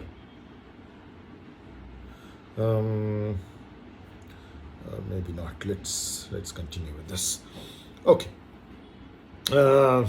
All that there is right now is the way it is. It cannot be in any other way. This moment is inevitable. Okay. And so we continue with that. I accept it as it is, joyfully, not grudgingly. And I live in the present moment. There's no choice. And how do I do that? I do it consciously, not compulsively or accidentally. And this is a practical example. You're facing such issues, accept it as it is. The next moment can be better. You have full free will over the next moment. But this moment and all the past is all destiny. It's all done, dusted right now also. So accept it as it is, so that you can convert the law of karma into a game of Leela. That is the purpose. Okay. So now, coming back. So you're a Ratna, you're a gem. Okay. So you're a gem, and this is of course lineage. Not in the sense of birth, but in sense of knowledge systems, the spirituality, the transmission, more importantly, how the Guru transmits not knowledge, but the spiritual prowess from his own sadhana to the sadhaks who are under his or her tutelage. Right. Now, that's as far as Dinaraja Vamsha Ratna is called. The Surya Vamsha's gem. Okay. Is what ourself is.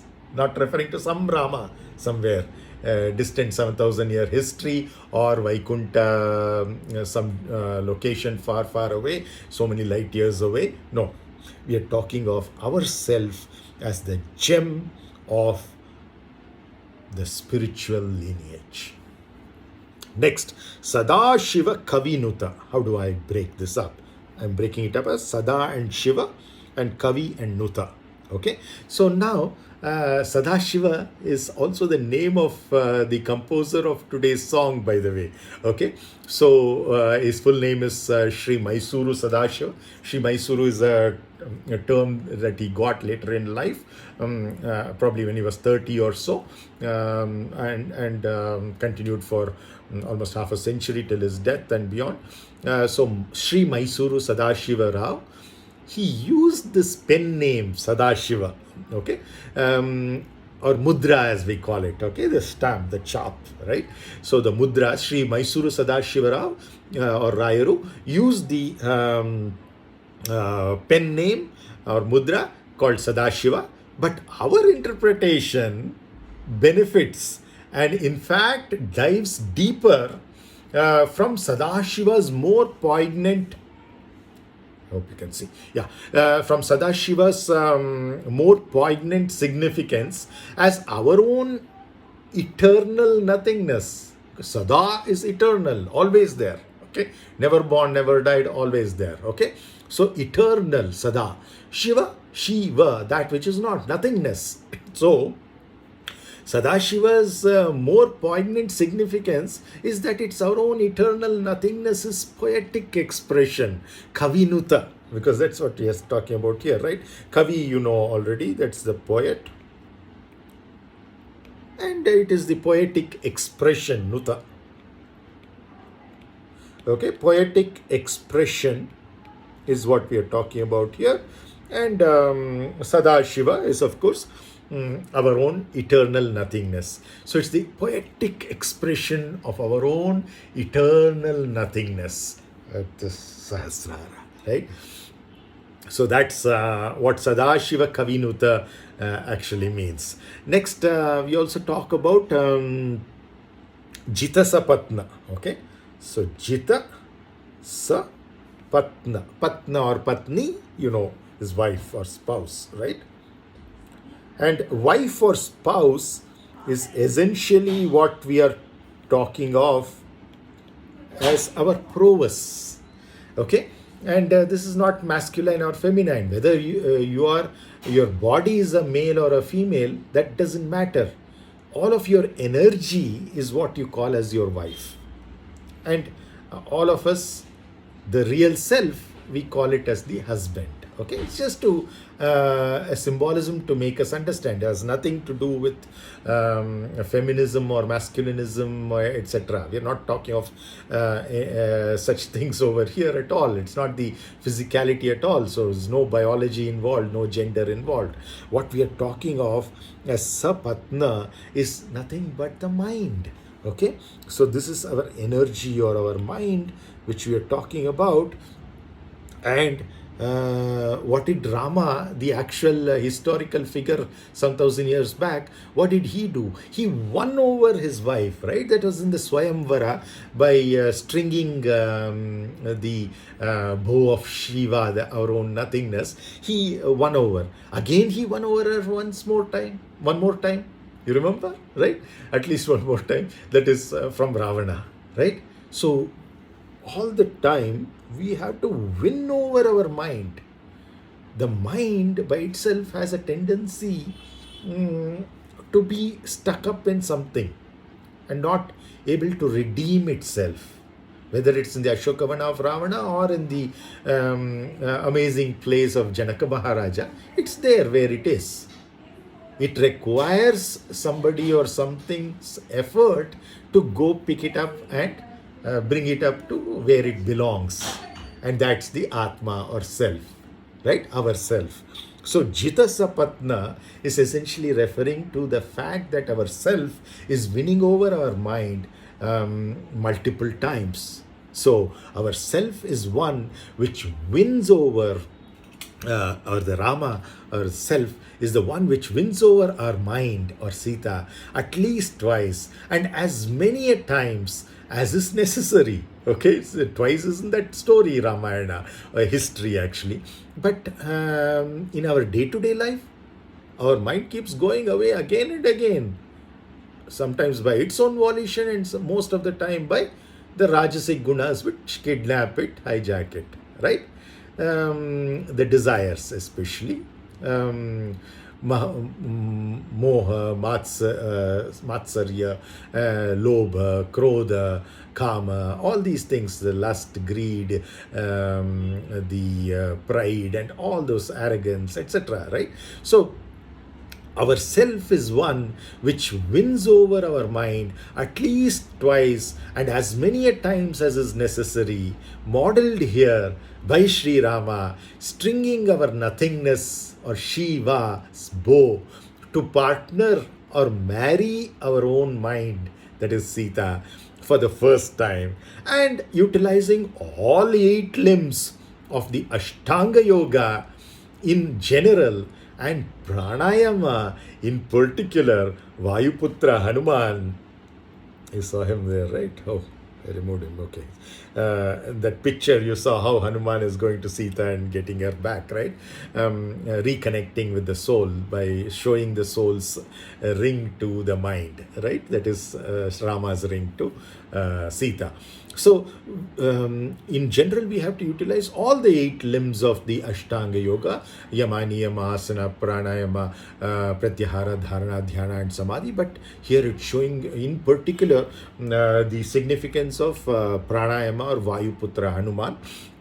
In particular, invoking the very same nothingness. Many people celebrate Mahavira Jayanti, which is actually through 23rd Tirthankara's birthday, because it falls on a Trayodashi, also as Hanuman Jayanti, because Mahavira is also an epithet given to Hanuman way before it was given to the Tirthankara Mahavira.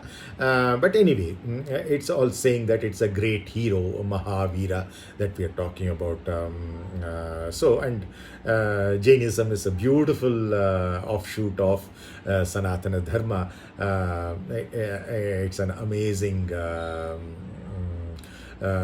way forward as well in the spiritual growth. Right. 3 wonderful friends amongst the Jain community in my school. In a class of 15, 3 were Jains.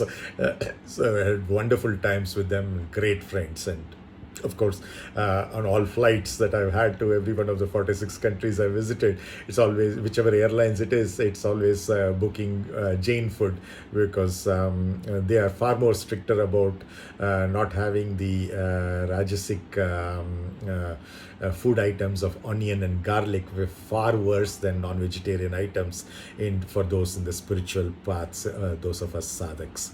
And thankful to the Jains for their Jain food, which is so widely available globally these days. And everybody understands when you say Jain food, it's without onion and garlic apart from being vegetarian. So in particular, we are invoking that pranayama, invoking the very same nothingness, Shiva, through the consecration of its symbolic forms, lingam. See, first time Rama won Sita in the Swayamvara, he strung our own nothingness's bow. And now, to win back Sita once again, this time from Ravana, who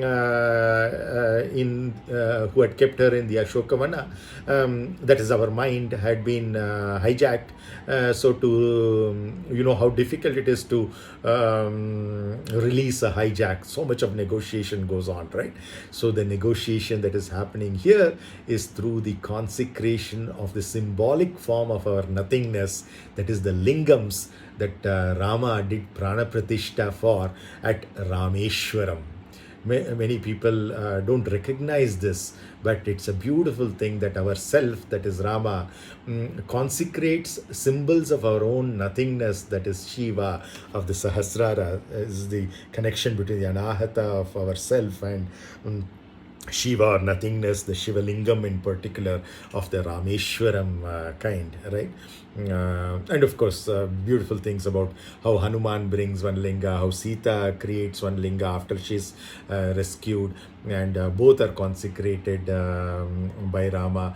One because Hanuman was delayed in bringing that. Anyway, that's a diversion. I'll not go into that because I think we're already running quite late. So through the consecration of its symbol symbolic forms or lingams at Rameshwaram to do what? To eliminate our 10-headed Rajasic nature and to repent for it also, because that also involved a Brahmanic head in the sense that the one which was well versed in the Vedas and also in the Carnatic music playing, especially of the Veena as a Vainika, that Ravana was a great soul as well. So Rama repents for that and performs all these consecrations, one to first of all defeat Ravana, and once after defeating in repentance for having chopped off that head of Ravana as well, which was reciting the Vedas, and those hands which were playing the Veena, etc. Right? So nonetheless, it eliminated our 10-headed Rajasic nature or Ravana to reclaim our mind back into the Sattvic regime represented by Vibhishana, and the energetic purification. So he just didn't get back Sita from Ravana. He made her go through the Agni Pariksha, right? That is the energetic purification of the Panchabhutas. We have to do Bhuta Shuddhi for each one of them. Bhuta Shuddhi of the earth, Bhuta Shuddhi of the water, and Bhuta Shuddhi of Agni, or the energetic element as well, at our Manipuraka Chakra, and then going further to air at our Anahata and space at our Vishuddhi. So all five need their purifications, less so of the subtler elements like space, but more so of the grosser elements like earth, water and fire. So that energetic purification is what was represented by the Agni Pariksha, not of a person Sita, that was historical, but we are talking of our mind. Our mind has to go through this energetic purification or Agni Pariksha. About a couple of decades after having partnered it or her, right? The first time Rama partnered Sita was at the Swayamvara. 14 years was the Vanavasa. So essentially, all that is probably a couple of decades, including the time that they spent together at the palace in Sakéta Nagara, which is our Ayodhya. One of the Sakéta Nagaras, right? You remember the Pallavi, how we interpreted it. So it's a couple of decades after having first partnered with the mind. Ourself is once again partnering with the mind after its energetic purification, redemption from the Rajasic gunas. So that's indeed jita. That's why we have this term winning over, okay? Jita, winning over our mind as our self's spouse, Sapatna, that you saw over here, Sapatna, winning over our own mind as our self's spouse. Not once, but twice. Once from its birth place and other from its kidnapped place. Okay. I talked about the Stockholm syndrome and other things. Luckily, our mind didn't get into all of that nonsense, right? The next we're talking of is Deva. You see this? Deva. So again, resplendent. Again, Deva referring to our Rajasic gunas, and Deva, the immortal nature of those Rajasic gunas, the passionate aggression which is required for certain action, speech, and whatever we do. So that's the reason why some people eat meat or onions or garlic. Maybe they are involved still in those kinds of activities in their lives which require so much of passion and aggression, and therefore that's probably the right kind of food for them at their own level of spiritual evolution. Nothing wrong about that, okay? Were we to comment on virtues and righteousness, etc. For our own purpose, we have to gauge what level we are in and eat the right kind of foods for our kind of activities, our kind of speech, our kind of bodily activities and thoughts, the thought processes as well. Next, we talk of the Muni Jana Hita.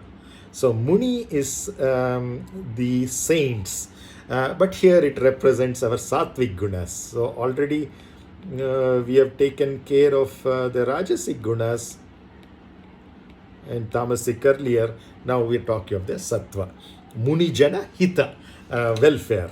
Okay, so welfare of our Sattvic gunas is also the responsibility again of ourself. So what is not our responsibility? Everything is our responsibility. I am responsible for everything. I have an infinite, unbounded, limitless ability to respond consciously with full awareness in any situation whatsoever, not to react, not to blame others, not to blame myself, not to blame even the grahas or my horoscope, but to accept absolute responsibility, knowing fully well that this entire universe operates on the law of cause and effect. What to speak of this minuscule body, mind, and intellect? They also are subject to that law of karma, the law of cause and effect, Newton's third law. Every action has equal and opposite reaction, unless we convert our karma to kriya, unless we become from a sadak to a rishi or a seer. Okay, so seeker to a seer. That is the transition that we have to do. So here our Muni Jana Hita is for the welfare of our own sattvic gunas. Jana is people, but here it's used in the sense of qualities or gunas. Okay. Okay. So that which takes care and facilitates our rajasic gunas is the same which facilitates our sattvic gunas as well. So responsible, infinitely responsible. Ability to respond is so awesome. So then we're reaching towards the end of the song. Sura. Sura again. Asura, Sura. Asura, you know, it's the tamasic gunas. Sura, rajasic gunas. Surapati Nuta. So again, praised by the Lord or Pati of the Suras, Indra. Okay, that's our sense organs, the kingly nature of our sensuality, which lords over our passionate aggression. Even that praises Nuta, ourself, because it's son-in-law, right? Like Muruga is the son-in-law of Indra. That's the symbolism that's so important, that the son-in-law is so very highly honored and dignified even by his elders, who are the father-in-law and mother-in-law. Is the reason there is essentially the inner meaning that is there over here, that the valor and courage have to be honored by our passionate aggression and its sensual rulership as well.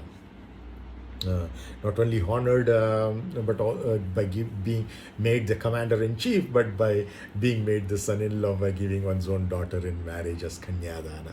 Okay. Next we talk of Shubhada Charita. Shubha means auspicious. So an auspicious character, Charita, is the attributes, the character that this ourself has, is entirely auspicious. Subhada Charita. I can go on and on, multiple interpretations of this, but I think you are getting the hang of it, and I leave a little bit of home assignments for you also in terms of seeing what all these things mean. Okay, so continuing, the next thing is Dasharatha, the 10. Dasharatha is the chariot, and the 10 chariots that the king Dasharatha 7,000 years back was able to handle, single-handedly control, is essentially what we are talking of, that our 5 sense organs and the 5 organs of action should be under the control of the body. Body should be under the control of the mind should be under the control of the intellect should be under the control of ourself. That is the hierarchy. Once this gets messed up, then our likes and dislikes take over and our life goes for a toss. Okay, so even otherwise it goes for a toss, but at least we are not perturbed by these things. The perturbations happen. We are so stable that none of the perturbations can destabilize our equilibrium state. So Dasharatha Suta, that which is born out of Atma, doesn't have birth, but it needs a manifestation in a particular life form and an avatar, and for that the sense organs and the dharmic sense organs, the dharmic organs of action, both put together 10, the Dasharatha has to enable that and facilitate that in a dharmic way. So that's essentially the role of Dasharatha, along with, of course, Kausalya, Sumitra, and Kaikeyi. They all have their own very deep meanings. Again, I leave those interpretations for you. There's a lovely article in Katham as well, which tries to get some of this information from you while sharing quite a bit as well. And as I said, there are different versions of various songs, and this is an example here. Some people, instead of singing it as Dasharatha Sutta, they sing it as Dasharatha Sukha. And once again, the same for our sense organs and for our organs of action. What is the happiness or sukha or kushi that they have? That is essentially ourself. Okay, that's what they can really thrive in for the long term, in fact, for eternity. And so it's synonymous to say that which is manifested or taken an avatar through Dasharatha is the happiness of Dasharatha as well, is the happiness of our organs of action and organs of sense. And finally, or second last, we have Janaka Maharishi and Janaka Maharaja are both the same person, epithet. A Rishi was a Raja. Another one was Vishwamitra, my Gotra Karaka. My family's Gotra Karaka, that is Vishwamitra, the friend of the entire world. And same way, Janaka, a person who's capable of lording over things, at the same time self-realized. You talk of Jivan Muktas, people who are still alive in the body and self-realized. Here are people who are not only Jivan Muktas like Janaka and Vishwamitra, but they have gone beyond that to be the kings as well. So of course, Vishwamitra was no longer the king. He was the king before his self-realization. Janaka is amazing in the sense that after self-realization also the interactions that he has had with Ashtavakra and other great saints, and then he still continues to rule over. So you don't need to completely renounce. That is essential for certain people, depending upon their karmic structures and their kriya patterns and their life choices. But Janaka is an example of somebody who self-realized and still lives fully in the world with his wife, with his children. All our great rishis were married and with children, and they lived a full life of dharma, artha, kama, moksha, all four purusharthas, right? And we have never denied that. It's mostly the Buddhist traditions and the Jain traditions which brought in a lot of these renunciation aspects, or sannyasa. Sannyasa was thought of as one of the four stages of life. After brahmacharya, grihastha and vanaprastha, you get into sannyasa. It's the final stage of life where you renounce everything. It's not from renunciation right at the beginning, which is for a very, very few selected avatars, descents that we have. And of course, we bow down to them for their magnificent ways, because through them our own spiritual evolution is accelerated. Those brahmacharis and sannyasis and swamis and so many of those babas, like those who are taking their dips at the Haridwar Kumbh Mela despite the threat of COVID-19. Amazing. For them, they are beyond life, death, and the bodily aspects. That's why you see the Naga sadhus, for example, completely unclothed, like the Digambaras of the Jains as well, or the Aghoris amongst the sadhus as well. So what we are talking of here is Janaka Ja. Out of such a great self-realization and yet being in the world, what is born? Our mind. That is the kind of pure mind. Janaka Ja is Sita, Of course, also Urmila, and of course his brother's daughters, Shrutakirti, Mandavi. Urmila marrying Lakshmana, Shrutakirti marrying Shatrughna, and Mandavi marrying Bharata. I hope I'm right. But essentially, all of them have their own places as well as the energies of our body, of our valor, of our intellect, respectively. So, Janakaja Ramana. Ramana, you know of Ramana Maharishi, but Ramana is something which steals. Again, like Hari, Hara, Ramana, these are all stealing, hijacking, kidnapping. Usually stealing, hijacking, kidnapping are thought in a negative connotation, but here, what are they stealing or kidnapping or taking away for their own partnership?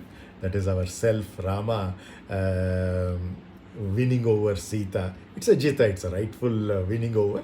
But in a playful sense, we can say it is also a Ramana, that which steals away, that which bowls over, okay? Getting completely bowled over by something, we say, right? That's essentially what it is. So, Janakaja Ramana. It's not only Dasharatha Sutta, Dasharatha Sukha, but also Janakaja Ramana. The mind is captured by our self. In an endearing fashion, of course, just like the nātha we talked about earlier. So, Deva Ripu Nashachana. Again, Deva referring to our Rajasic gunas. Okay. Ripu, enemies. Enemies of the Devas are our Tamasic gunas. So, already we talked about Sattva and Rajas earlier. Now we are talking of Tamas. Because the tamasic gunas are the asuras,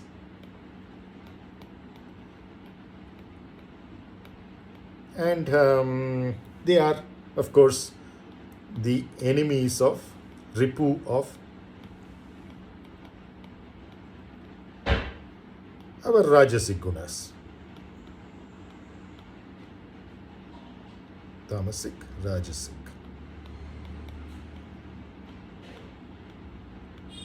Which is our Rajasic gunas are passionate aggression, Tamasic gunas are nothing but our lethargy, laziness,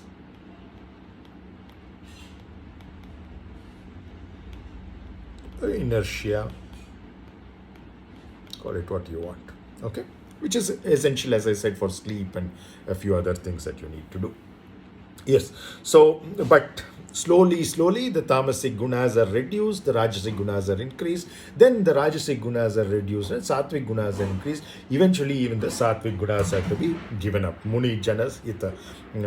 The munis also have to leave. Okay, so here we are talking of Deva Ripu, that is our tamasic gunas, Nasha, destroy. Okay, so that's a beautiful thing that we are talking about over here is the it's amazing, isn't it, what we are talking of here.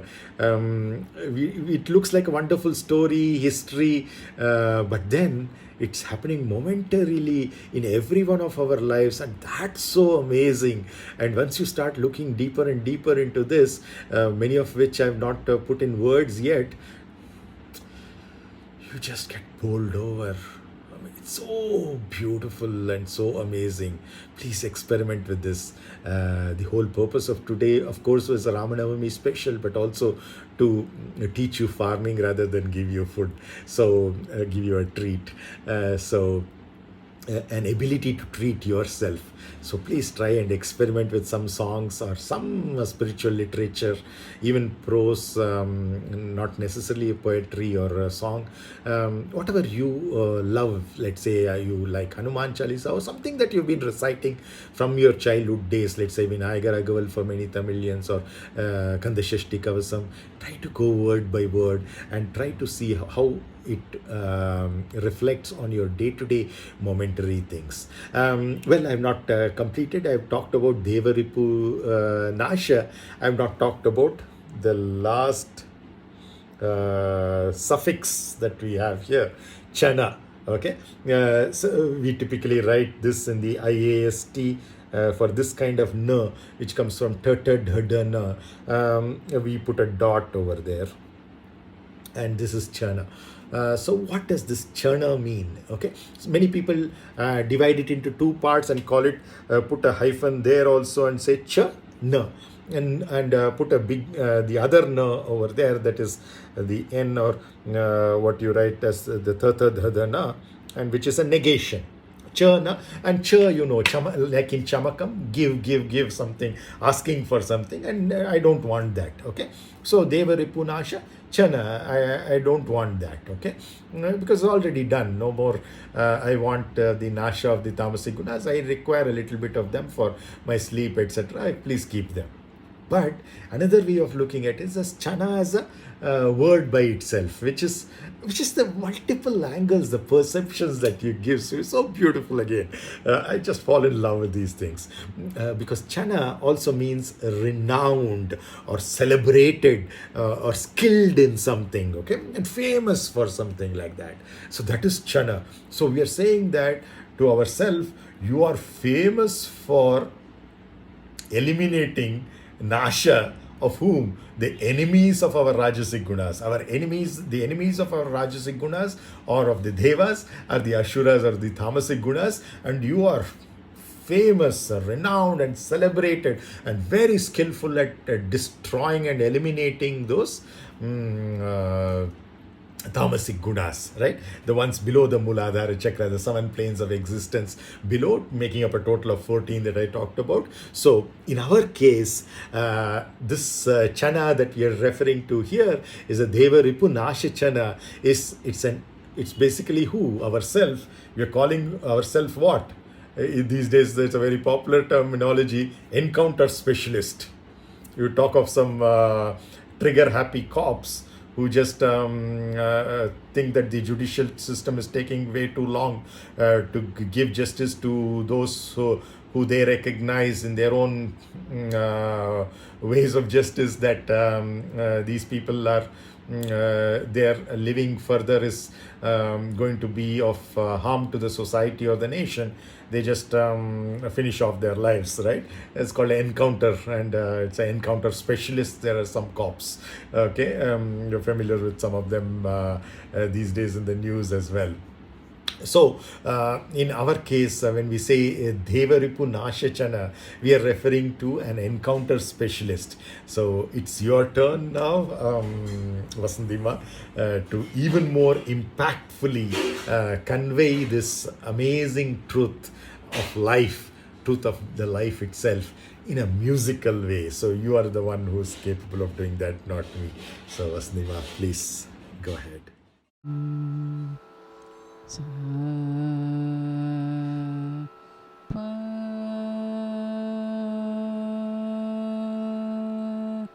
sa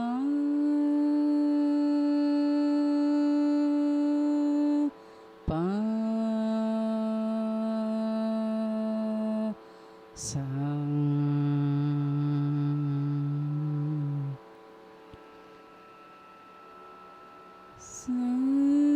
sakéta nagara nātha sakéta nagara nātha sakéta nagara nātha sakéta nagara nātha Srikanta Jagannatha sakéta nagara nātha Srikanta Jagannatha sakéta nagara nātha Srikanta Jagannatha sakéta nagara nātha Sri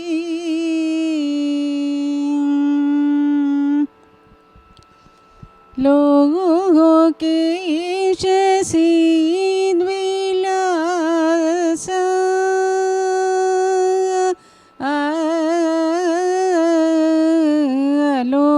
lokesha siddhvilasa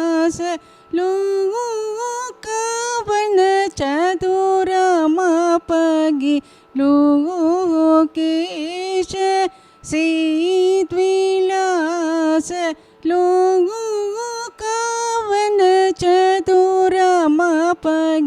देव देव मुनि जनहित सुरपति नुद सुबद चरित दशरथ शुक रमण देवरि पुनः सजन साकेत नगर नाद श्री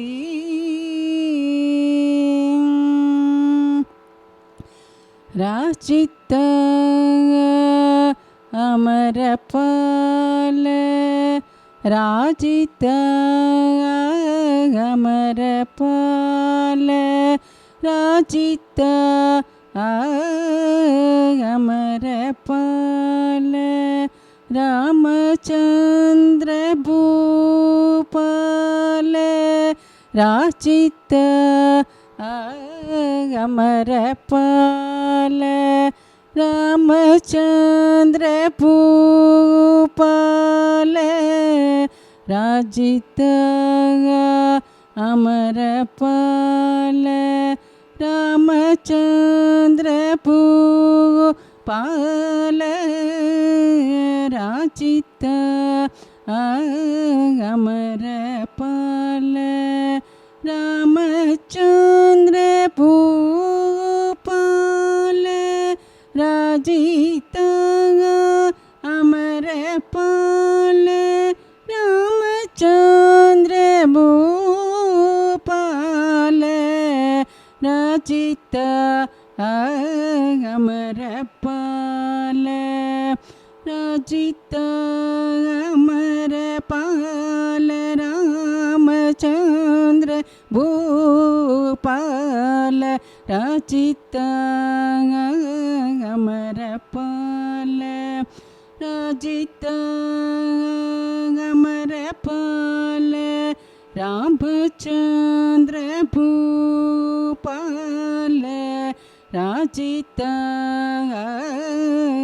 अमरपाल रामचंद्र भूपाल राजित अमरपाल रामचंद्र भूपाल राजराज वंदित चरण युगल दीन पालयन राजवंशरत्न सदाशिव कविचन नुत सपतचन दशरथ सुत जनक रमण देवरि पुनः सजन साकेत नगर नाद श्री गमप गम पदनि सा सनि दप मगरि सा सरि गम पदनि साकेत नगर नाथ श्रीकांत जगन्नाथ साकेत नगर नाथ श्रीकांत जगन्नाथ साकेत नगर नाथ Shri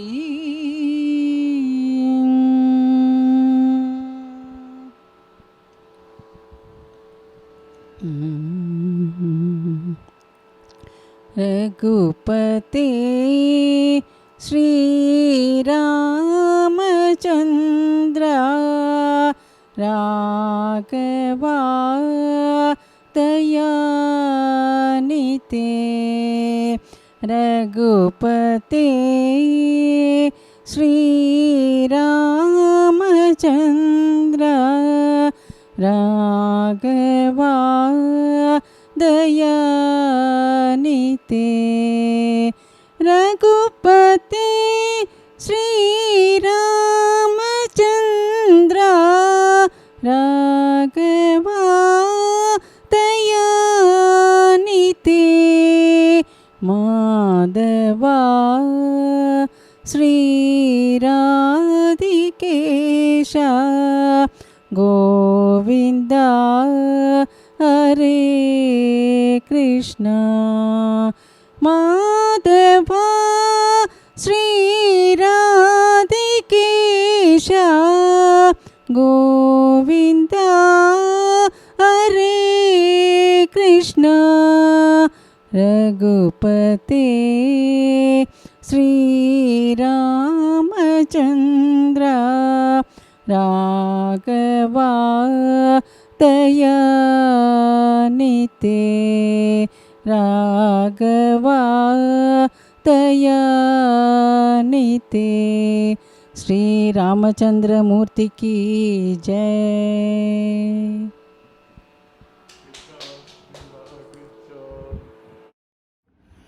So before I share with you a biography of today's composer, as promised earlier, I also want to reveal a deeper understanding of the concept of Pallavi. Lexically, Pallavi is a noun, and in Carnatic music, it is the first section or dominant theme of a song, which may be repeated several times. As we have heard a song of one of the grand students of Tyagaraja today. Yes, you know of grandchildren, but grand students are student, okay? And I have many of them already. Probably soon we'll have great-grand students also. It's fun. So as we have heard a song of one of the grand students of Tyagaraja, yes, Tyagaraja's student from Valajapet, we'll see very soon, Venkatramana. And his student is the one who has composed today's song, and that's of course sadā-śi-va, who later on went to be in Mysūrū, but he was neither born in Mysūrū nor is his ancestry from Mysūrū nor his parents, or he spoke Kannada to start with. Okay, so that's why many of his songs are in Telugu apart from Sanskrit, like today's song. Another great thing I love about him, the Sanskrit songs that he has written, because it's so close. Even if we don't understand the meanings and cannot do all those interpretations that we did before Vasnima sang this song, you just listen to that, and those sound vibrations are enough to evolve you.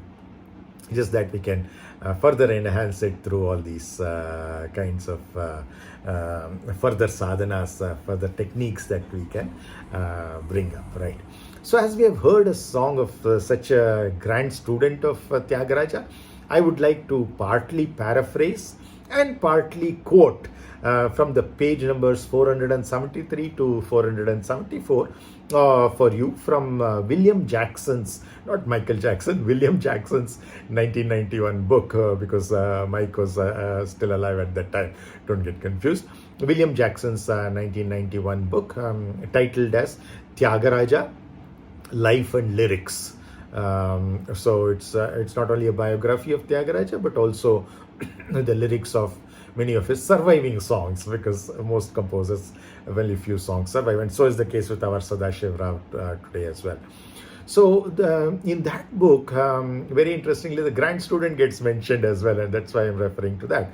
That book is an amazingly good book, not just because it's written by a foreign author, which is that fascination many of us Indians have, especially of white authors.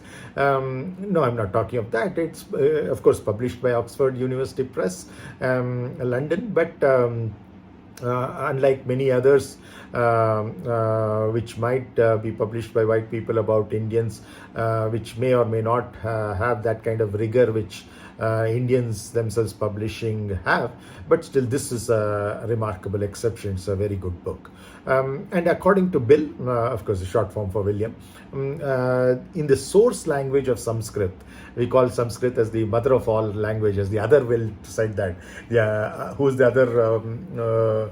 Will Durant, right? William Durant is what we're talking about over there, right? So according to Bill, in the source language of Sanskrit, the mother of all languages, not only Indian but European and every language of the world, as well as in most of the derivative Bharatiya languages, such as Kannada, Telugu in particular.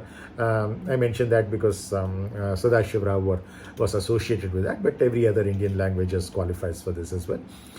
In all of these, Pallavi still refers to a refrain. A refrain means something you repeat again and again, like a mantra japa that you do 108 times, etc. Right? So Pallavi still refers to a refrain, and that kind of a refrain or a Pallavi is a concept which was popularized, as I've told you earlier, also by two great people who sang predominantly in Kannada and Telugu. That is Purandaradasa and Annamacharya. Okay, great movies about them as well. Not only old ones, but also some new ones, like the ones which Nagarjuna has acted in as Annamacharya. Really good life stories of these amazing people. So in fact, Pallavi is a nominative singular of Pallavin, which means to have shoots. In biology, especially botany, we talk of shoots as the very nascent stage of plant life. Okay, to have shoots is pallavin, and pallava or pallavi is derived from that.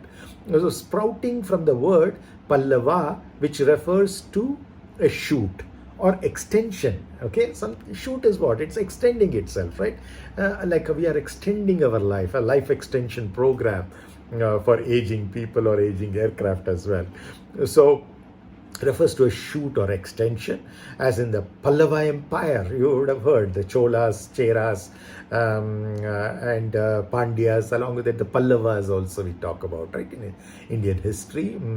So the Pallava Empire refers to essentially a shoot or an extension of what already existed. Okay, so Pallavi literally means sprout. We love eating sprouts, supposed to be one of the most sattvic foods. You soak these legumes overnight and have them. Very nutritious and yummy, delicious too. Many people have this thing that that which is nutritious is not delicious, and that which is delicious is not nutritious. No, you need to get a taste for the nutritious as well. It's amazing, very delicious. In fact, my favorites, amongst my favorites, are soups, salads, and sprouts, all the triple S. So Pallavi literally means sprout, a vegetation image associated in Bharatiya symbol systems with rasa, sap, not the company or the software enterprise software, ERP software, but I'm talking of the sap which actually comes out, like in rubber trees you get the sap, and out of which you cure it in a certain way to get rubber, etc. Right? So that rasa or rasam we drink, right? It's basically the essence. What of course the British called as mulligatawny soup. Melagu Thanni soup became mulligatawny soup just by mispronunciation, like the names of many of our cities thankfully coming back to their originality, because that means so much more. Okay, so essentially this Pallavi is a sprout, which is a vegetation image associated in our culture, Bharatiya culture, symbolizing rasa, that is sap or juice, flavor, essential, inspiring vitality. Okay, and it carries a sense of a beginning. It suggests the idea of a seed, because from a seed the tree comes, right? So it suggests the idea of a seed, but it's not. It's somewhere in between. And a shoot or a bud for a flower, right? And then the flower becomes a fruit eventually. So the beginning of efflorescence and the stem resource for an expansion. By the way, Pallavi was quite interestingly called Pallava even until about a century ago, when Subbarama Dikshita published Sangeeta Sampradaya Pradarshini in 1904. This is an Indian book. So as much as I'm giving you a citation of a foreign book, please do look at this as well, this Indian book as well. It's by a Dikshita like Muthuswami.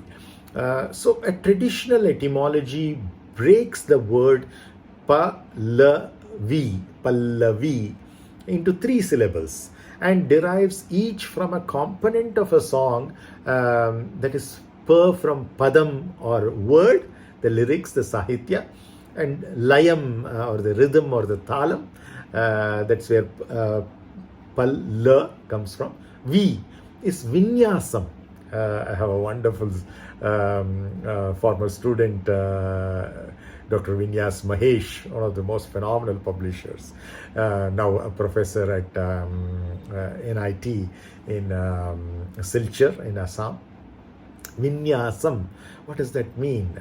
Maybe he himself doesn't know. It means display, because he's not good at displaying. he just does his work and it gets displayed automatically. Maybe that's also a vinyasam in probably the rightful sense, not as a show off, but as a display in the your work speaks for yourself, right? He's that kind of a person. So his parents obviously have named him absolutely perfectly. Vinyas is one whose work displays himself. So that's what Pallavi refers to, the essentially the padam, the layam, and the vinyasam, the word, the rhythm, and the display. And of course, there are some others like T.S. Parthasarathi who have called this as a mere guesswork, but perhaps like Bharata. In Bharatanatyam, it's a natyam or a dance form, the most ancient, not only in India but the entire world, of entire humanity. Is Bharata, is basically bhava, raga, and talam, and the same talam is coming in this in the form of layam as well. They're not exactly same. I've talked about it in a little more length, detail earlier on. So Parthasarathi has called this breaking up of Pallavi as Pallavi, Padam, Layam, and Vinyasam as a mere guesswork, but perhaps this playful derivation could be understood more as a helpful invention or discovery by some genius. Mnemonic, it could be an invention, it could be a mnemonic, it could be pedagogical device, learning tool, that is, rather than literal linguistic etymology or erroneous speculation. So we're not really concerned about the actual etymology, as long as it enables our spiritual evolution. Chalta hai. Okay, so it sums up the parts of the nucleus in a nutshell. These days, so much of interest in subatomic particles. That's where modern physics and modern science are moving towards. Of course, one point of time, Oppenheimer said after 20 Nobel Prizes were given for particle physicists, no more breaking of atomic particles, no more Nobel Prizes for that, please. That was his request to the committee, the Nobel Committee in Sweden. So it sums up the parts of the nucleus in a nutshell. Okay, so this breaking up of Pallavi into Padam, Layam, and Vinyasam is actually summing up the parts of the nucleus in a nutshell. So whether it is the neutrons and the protons and the Higgs boson, the kind of boson which has zero spin, no angular momentum, and zero charge as well, very similar to the neutron, but it has a definite mass, both of them.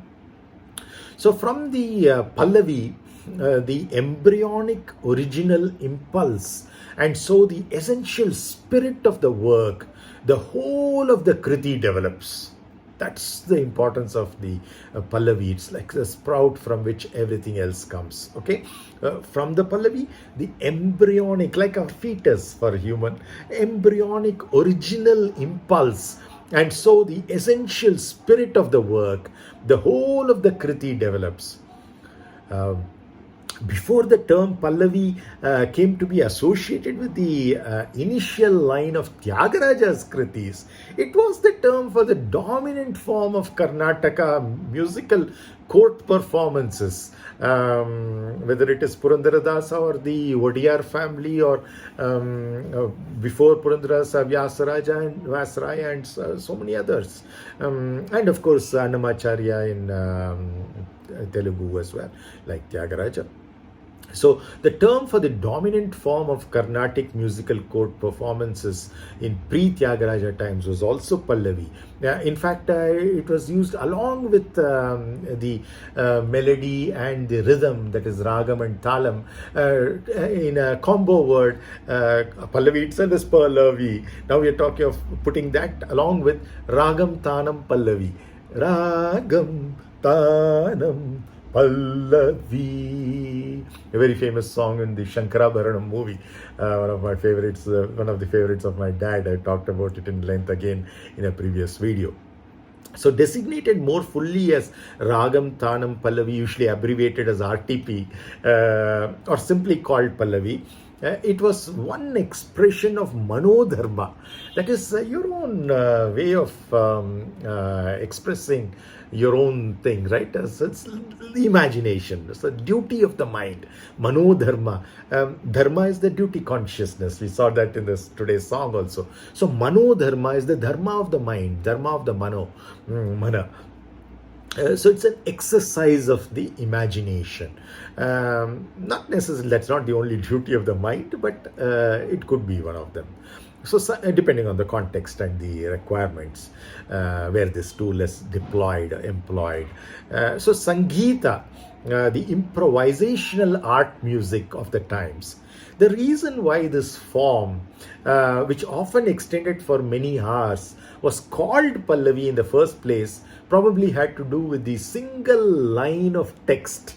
In this case, actually, I showed you as double line, but both of them could be a part of the same line. I'm breaking it up into parts and hyphenating it just to get that beautiful interpretations of each one of those syllables, the sounds. But there's a single line of text as a Pallavi, single line of text for the Anupallavi as well. So probably had to do with a single line of text around which it was musically elaborated. Because it keeps repeating after the Anupallavi, the Pallavi is repeated, after some of the lines of the Charam, again it is repeated so many times in the beginning as well. So, whereas in Hindustani music, just some words are chosen, very little bit of lyrics or sahityam for the entire song, and that itself is musically elaborated. That role is played by the Pallavi in carnātic music. So this form was and is still used in lengthy competitive exhibitions of musical technique, including displays or vinyasams of rhythmic and melodic virtuosity and improvisation on the theme of the song.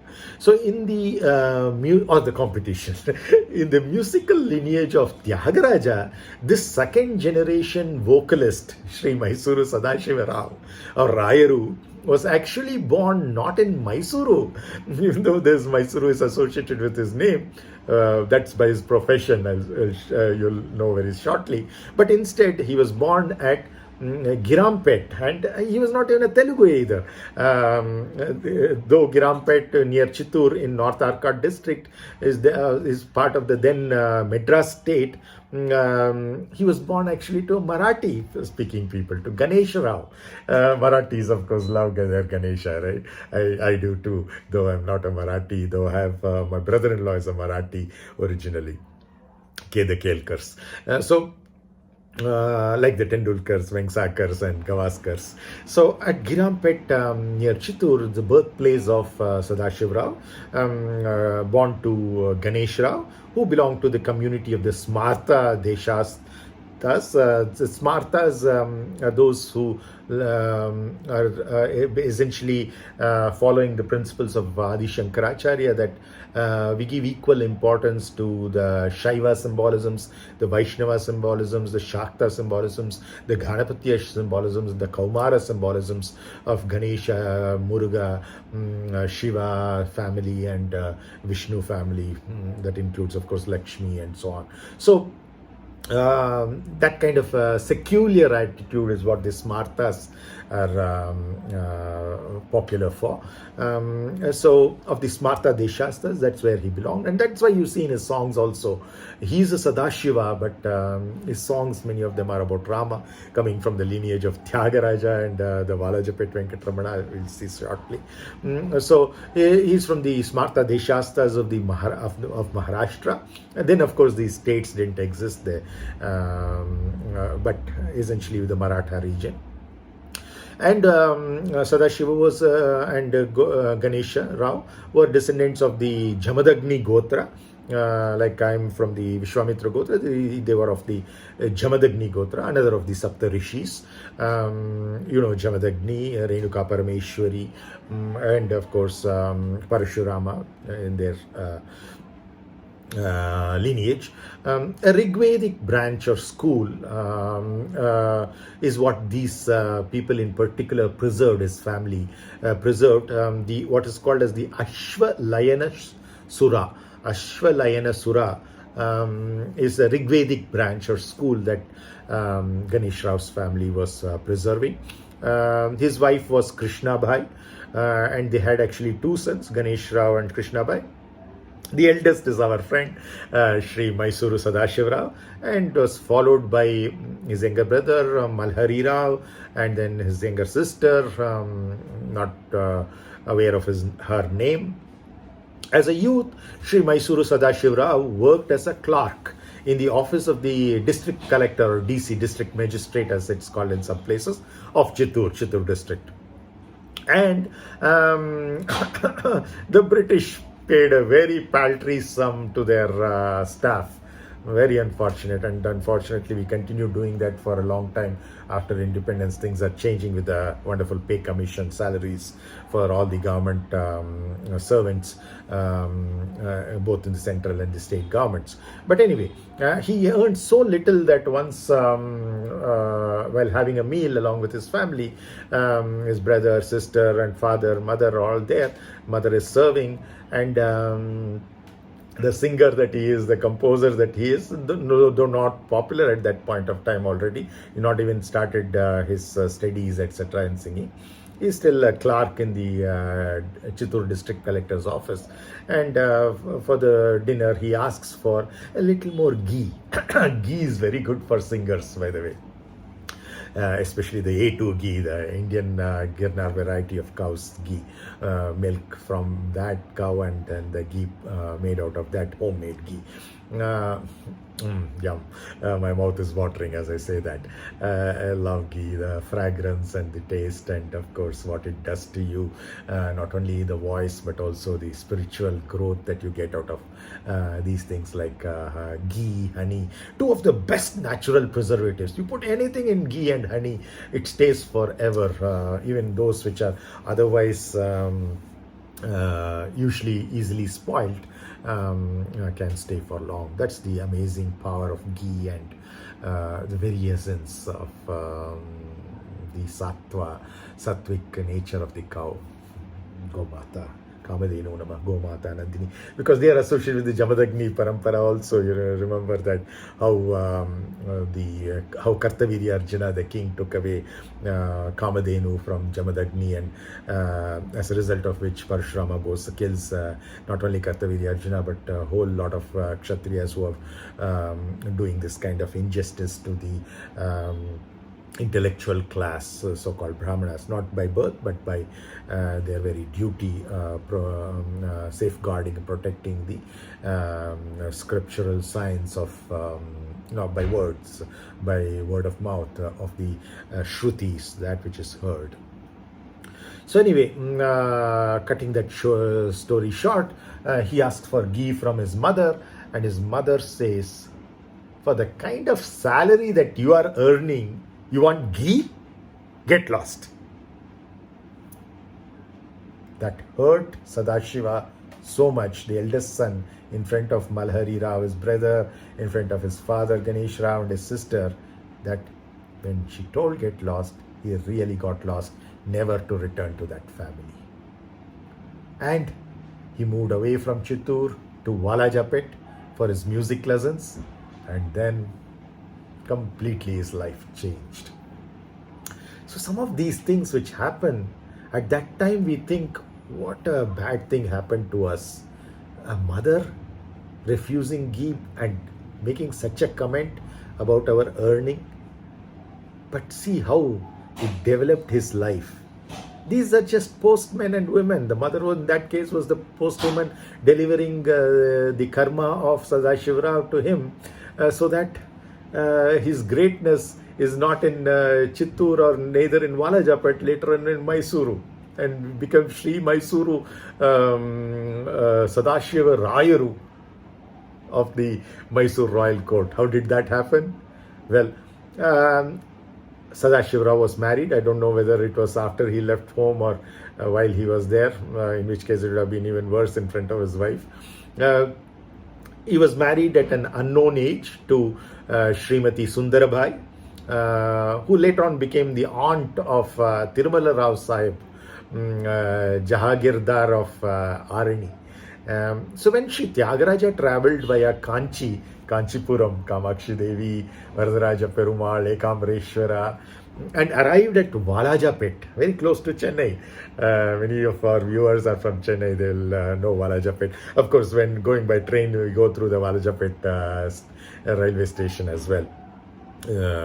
So when Sri Tyagaraja travelled via Kanchi and arrived at Valajapet to stay there as a guest of his pupil Venkataramana, who was a Bhagavatar, like Tyagaraja Bhagavatar, Venkataramana Bhagavatar of Valajapet. In fact, his full name was Valajapet Venkataramana Bhagavatar. Sri Mysūrū sadā-śi-va was also there. In fact, in the Tyaga Brahma Upanishad, this is another wonderful book that you music lovers should look at. Tyaga Brahma Upanishad, a work of Ramaswami Bhagavatar, is the son of Krishna Swami Bhagavatar, in turn the eldest son of Venkataramana Bhagavatar, the teacher of our Mysūrū sadā-śi-va. Confusing? Rewind and watch this. I am also not very good at relationships, but this is quite easy and simple. So in turn, the eldest son of Venkataramana Bhagavatar, and it's in that book of Tyaga Brahma Upanishad, even though it's a biography of Tyagaraja, the grandson of the Guru of Sadashiva writes this story in which he writes about Sadashiva. Okay, so because very few such historical notes are there about our great people, because of our very nature that we thought that this doesn't belong to this body, mind or intellect to be praised. It's coming from the soul, so it has to be to the soul, and that soul doesn't have any history at all, and that's how we left most of the amazing things in our history undocumented. But here we have a document. This is of course not very old, just about let's say he was born in 1800, so if he were alive today, he would have been 221 years old approximately.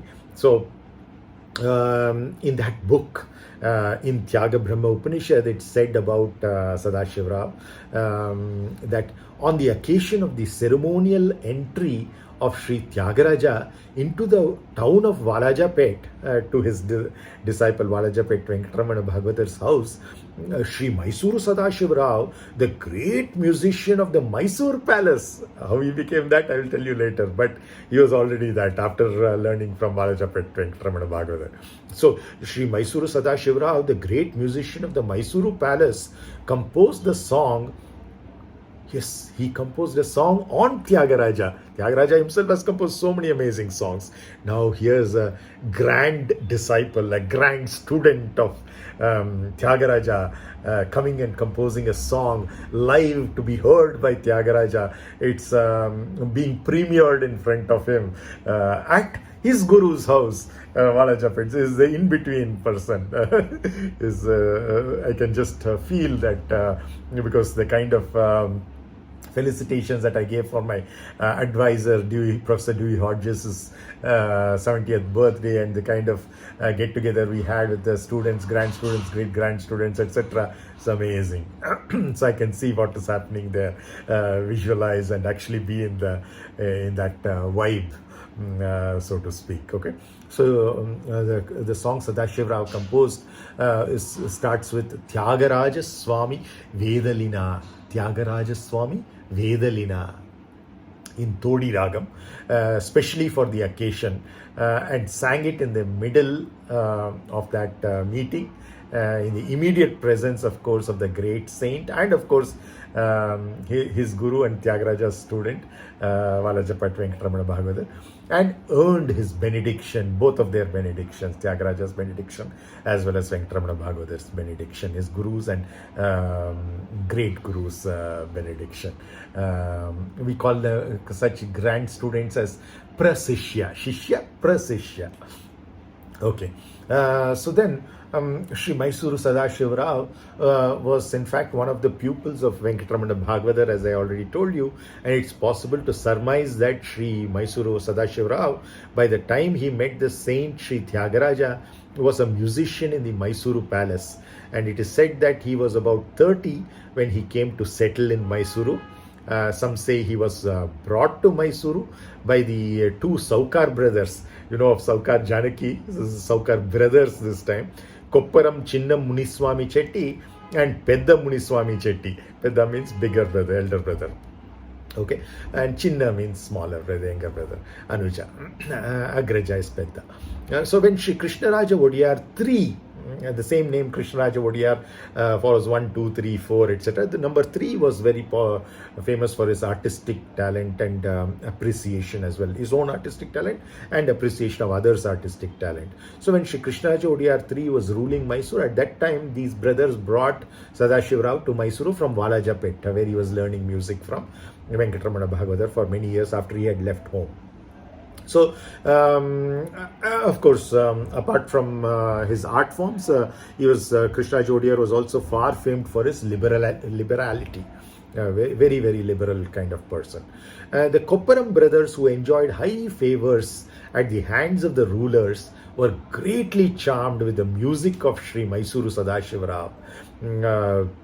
And they gave the musician rent-free quarters. And what's more, they introduced him to the illustrious ruler Vodiyar himself. And partial to merit, the ruler admired the musician's abilities and appointed Sadā-śi-va as a royal court musician. From then on, his name became Mysūrū Sadā-śi-va. It was only from this time onwards that Sadā-śi-va settled in Mysūrū and came to be known as Sri Mysūrū Sadā-śi-va. On one occasion, he was teaching one of his own compositions in Kām-bhōji ragam called Samrajya Dhayakesha to his pupils. Very famous guys again, Veena Sheshanna and Veena Subbanna. When he came to the words, Shri Kanchipuradisha Jagadisha, referring to Ekamreshwara, of course, of Kanchipuram, the consort of Kanchi Kamakshi. When he came to these words, Sadā-śi-va was singing with his eyes closed in a meditative state, just words are coming out of his mouth. He began to extemporize and was fully absorbed in his theme. Just at that time, a serpent came to him, curled itself around his arm, got up on his shoulder and opened its hood. Image sounds familiar? Har Har Mahadev Vasuki Sameta Nagaraja Kanto Ishvara Ekamreshwara. So the two pupils, that is, we are talking of the Veena Vainikas, Sheshan and Suparna, ran for their life. It was not on their neck, it was on their guru's neck, but they ran for their life and stood watching at a safe distance. After a time, the serpent crawled away and disappeared. After he finished singing that song, that is, the two pupils returned to their master and narrated this extraordinary occurrence to him. It was as if he was oblivious to what was happening to his body. He lost his body consciousness and was so involved in the song. And then Sadā-śi-va congratulated these Vainikas, Subbanna and Sheshana, his disciples. And why did he congratulate them? He congratulated them for the darshan they had had of none other than Lord Ekamreshwara himself of Kanchi. Shiva. Veena Subbanna often narrated this exciting story and get goosebumps while narrating it. Imagine those guys who had actually witnessed it, what they had gone through. So Ghana Visharada Bhidaram Krishnappa related that he once asked an old lady who had heard live Sri Mysūrū Sadā-śi-va's music how he used to sing. And this old lady replied to Krishnappa that, Lord, how could I describe the grandeur of it? When Ram started singing his song in Mohana Ragam, Pedda Devundani Ninnu nammitira. All the lights somehow quivered. Like this. Quivered. Listeners would no more be conscious of their very physical existence. Leave alone Sadā-śi-va becoming body oblivious. Yeah, his listeners became body oblivious too. That was the kind of music Sadā-śi-va had. It's spiritual sadhana, nātha sadhana. Shri Mysūrū Sadā-śi-va is credited with beginning Rāmotsava celebrations in Mysore. No wonder Vasundhima is selected even without knowing all these things, just by the grace of Tyagaraja, Valajapet, Venkatramana Bhagavatar and Sadā-śi-va. She has chosen this song for us because this is the guy, Sadā-śi-va, who started the Rāmotsava celebrations in Mysore. Before that, there were no Rāmotsava celebrations in Mysore in the grand scale that it goes on right now. And next Wednesday is Shri Rāma-navami. Those of our listeners, many of the viewers are from Mysūrū as well. Those families, I bow down to them, and may they enjoy the spiritual vibes of Rāmotsava, even if they actually don't go there because of COVID restrictions, etc. I'm sure the vibes will be there. Far away, not only in Mysūrū, in Bengaluru and other places too, from there. Sadā-śi-va was the one who started those Rāmotsava celebrations in Mysūrū. Just like Bhal Gangadhar Tilak started of the Lal Bal Pal fame, he started the Ganesha Utsav in Maharashtra, and it aided our freedom struggle in such a big way. So the portrait of Sita and Rama, which Sadā-śi-va worshipped, they say the actual Shiva himself, in the legend, tells to Parvati about the greatness of the Rama mantra. Shri Rama Rama Rameti Rame Rame Manorame Sahasranama Tattulyam Rāma-nāma-varanine. Just the Rama-nama is equivalent to the entire Sahasranama, the 1008 names of our own everythingness, Vishnu, whose avatar Rama was. So you can see this portrait of Sita and Rama, which Sadā-śi-va worshipped. And then Rama worshipped Rameshwara by consecrating those lingas. These are all the same entity looked at upon in different ways. No hierarchy there, one superior to the other. Please, let's not bring these petty human fights to these beautiful creations of the human spirit, which aid our spiritual evolution. They're all one and the same, looked at from different angles. And we're not talking of the actual Sadā-śi-va, but the poet Sadā-śi-va, the composer that we are talking about today, Mysūrū Sadā-śi-va Rayaru. So the portrait of Sita and Rama, which he worshipped, was drawn on glass. Like in the churches, you have these glass paintings, lovely, beautiful paintings in Paris and Milan and other places. Amazing. So this was drawn on glass, what he was worshipping, and it's said to have been broken, unfortunately, and the wooden mandapam in which it was, however, is still in the temple of Sri Kanyaka Parameshwari in Doddapet in Ashoka Road of Mysūrū. Those of you Mysūrū residents might know it. The storied house situated in the northeast corner, Ishanya Moola, we say, at the crossing of Ashoka Road and the Rave Street, belonged at that time to Muniswami Setti brothers, the ones who brought him there to Mysūrū from Valajapet. Of course, his mother was the one who chased him out of Chittur, luckily for us. Thanks to the Muniswami Setti brothers for bringing him from Valajapet to... so from the earth, those days it was not there, but if you look at the current geographies, it was moved from Andhra Pradesh to Tamil Nadu and finally to our Karnataka. So on the top floor of this building, Muniswami Setti's brother's house, those two brothers' house, and where Sadā-śi-va was staying, on the top floor of this building, Sadā-śi-va carried on his bhajana, And when a musician from the south came, further south of Mysūrū that is, and sang there, Rao asked him, that is the Rayuru, Sadashiva asked him to sing in Todi Ragam. The haughty musician pleaded that he was not a master over that raga. It's more like an excuse, probably he didn't know, for he had pledged it with a certain jamindar. He's saying that he pledged this Todi Ragam with a jamindar, so he can't sing that. Height of excuses, the depth of excuses, rather. Rao did not reply. But another day, Rao invited the musician and sang Todi himself, another song that he composed. It said that Sri Krishnaraja Odiyar III, the king in whose royal court he was a musician, this was not done at the court, but Krishnaraja Odiyar III knew this was going to happen. Then king and lover of art that he was, Odiyar himself hid in the crowd and enjoyed, he was disguised of course, and enjoyed the music. And somehow, in spite of his disguise, his identity was revealed, but drawn by the music, he returned without his disguise. The Muniswami Setti brothers received the king, of course, kindly, spreading rupee coins on the carpet and putting down a big lace cushion for the king, because he was not only a king but also another great musician, carnātic musician.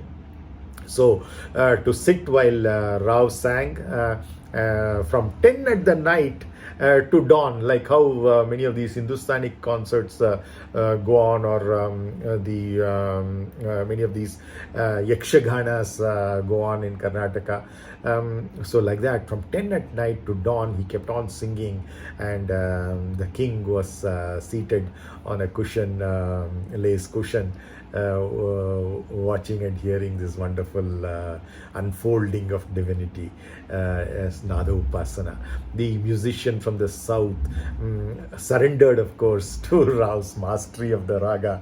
No more excuses for him. And he became, in fact, the pupil of Sadashiva, who went on pilgrimages later to many places around South India and composed songs for the deities he visited. So in 1865, in the Common Era, Sadashiva Rao attended a procession taking Lord Kodanda Ramaswamy to the building in Walajapet, where he learnt his music in the first place, in which Venkataramana Bhagavatar, his guru, held his bhajans because it had been renovated. So Rao sang in Kām-bhōji Ragam, Sita Lakshmana Sameta Shri Kodanda Ramaswamy Nannu Rakshimpavemi, to describe the grand procession. He also invoked Sri Parthasarathi of Tiruvallikeni, Parthasarathi Kovil, we know. Of course, the British called Tiruvallikeni as Triplicane, I think. So stupid. In Chennai, which of course they called Madras. So Sadashiva Rao invoked Sri Parthasarathi of Tiruvallikeni in the song by the same name, Sri Parthasarathi, and that was in Bhairavi Ragam. And of course, in Kanchipuram, the same Ekamreshwara that dawned into him and the Vasuki had come around his neck.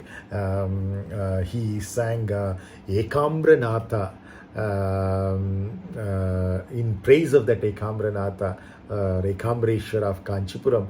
He sang Samrajya Dayakesha. Samrajya Dayakesha. And Kamakshi Devi was also gracious enough to allow him to sing songs in her praise.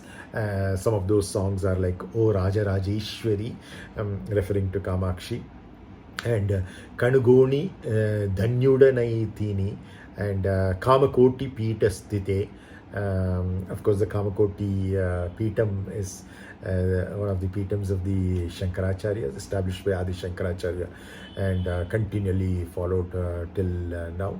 Vijayendra Saraswati is the current Shankaracharya. In Srirangam, the procession of Lord Sri Paravasudeva inspired Mysūrū Sadashiva Rayaru to sing the Kriti Paramadbhutam Mainainani Seva. He also composed Sri Subramanya Look at the secular nature of him. In honor of Sri Velayuda Swami of Palani, Palani Muruganukku Arohara, and Sri Lakshmi Ramana in honor of the deity at Bhavani. And he lived all the way from 1800, as I said, to 1870. Wonderful composer of Carnatic music in the tradition of Tyagaraja, but he was a prominent vocalist in the court of the king of Mysūrū. Is credited, in fact, with developing the Mysūrū style of Carnatic music. Each region had its own style of Carnatic music. Once upon a time, each village had its own style of Carnatic music. Look at the amount of investment of time, energy, effort, and life itself that people had to these art forms, culture, tradition, heritage. Sadā-śi-va was born, as I said, in a Smartha Brahmin family and had his musical training under Venkatramana Bhagavata. In summary, I should say, a pupil of Tyagaraja. He was brought, as I said, to the Mysūrū court by his patrons and introduced to the Mysūrū king, Krishnaraja Vodiyar III. The king, impressed by sadā-śi-va's singing, made him a court musician. Sadā-śi-va has composed mostly in Telugu.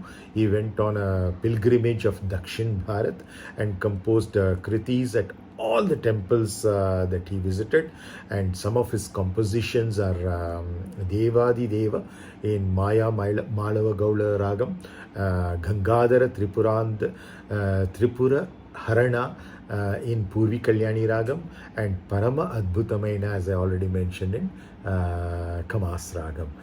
So it was this great musician, Mysūrū Sri Sadā-śi-va Rao.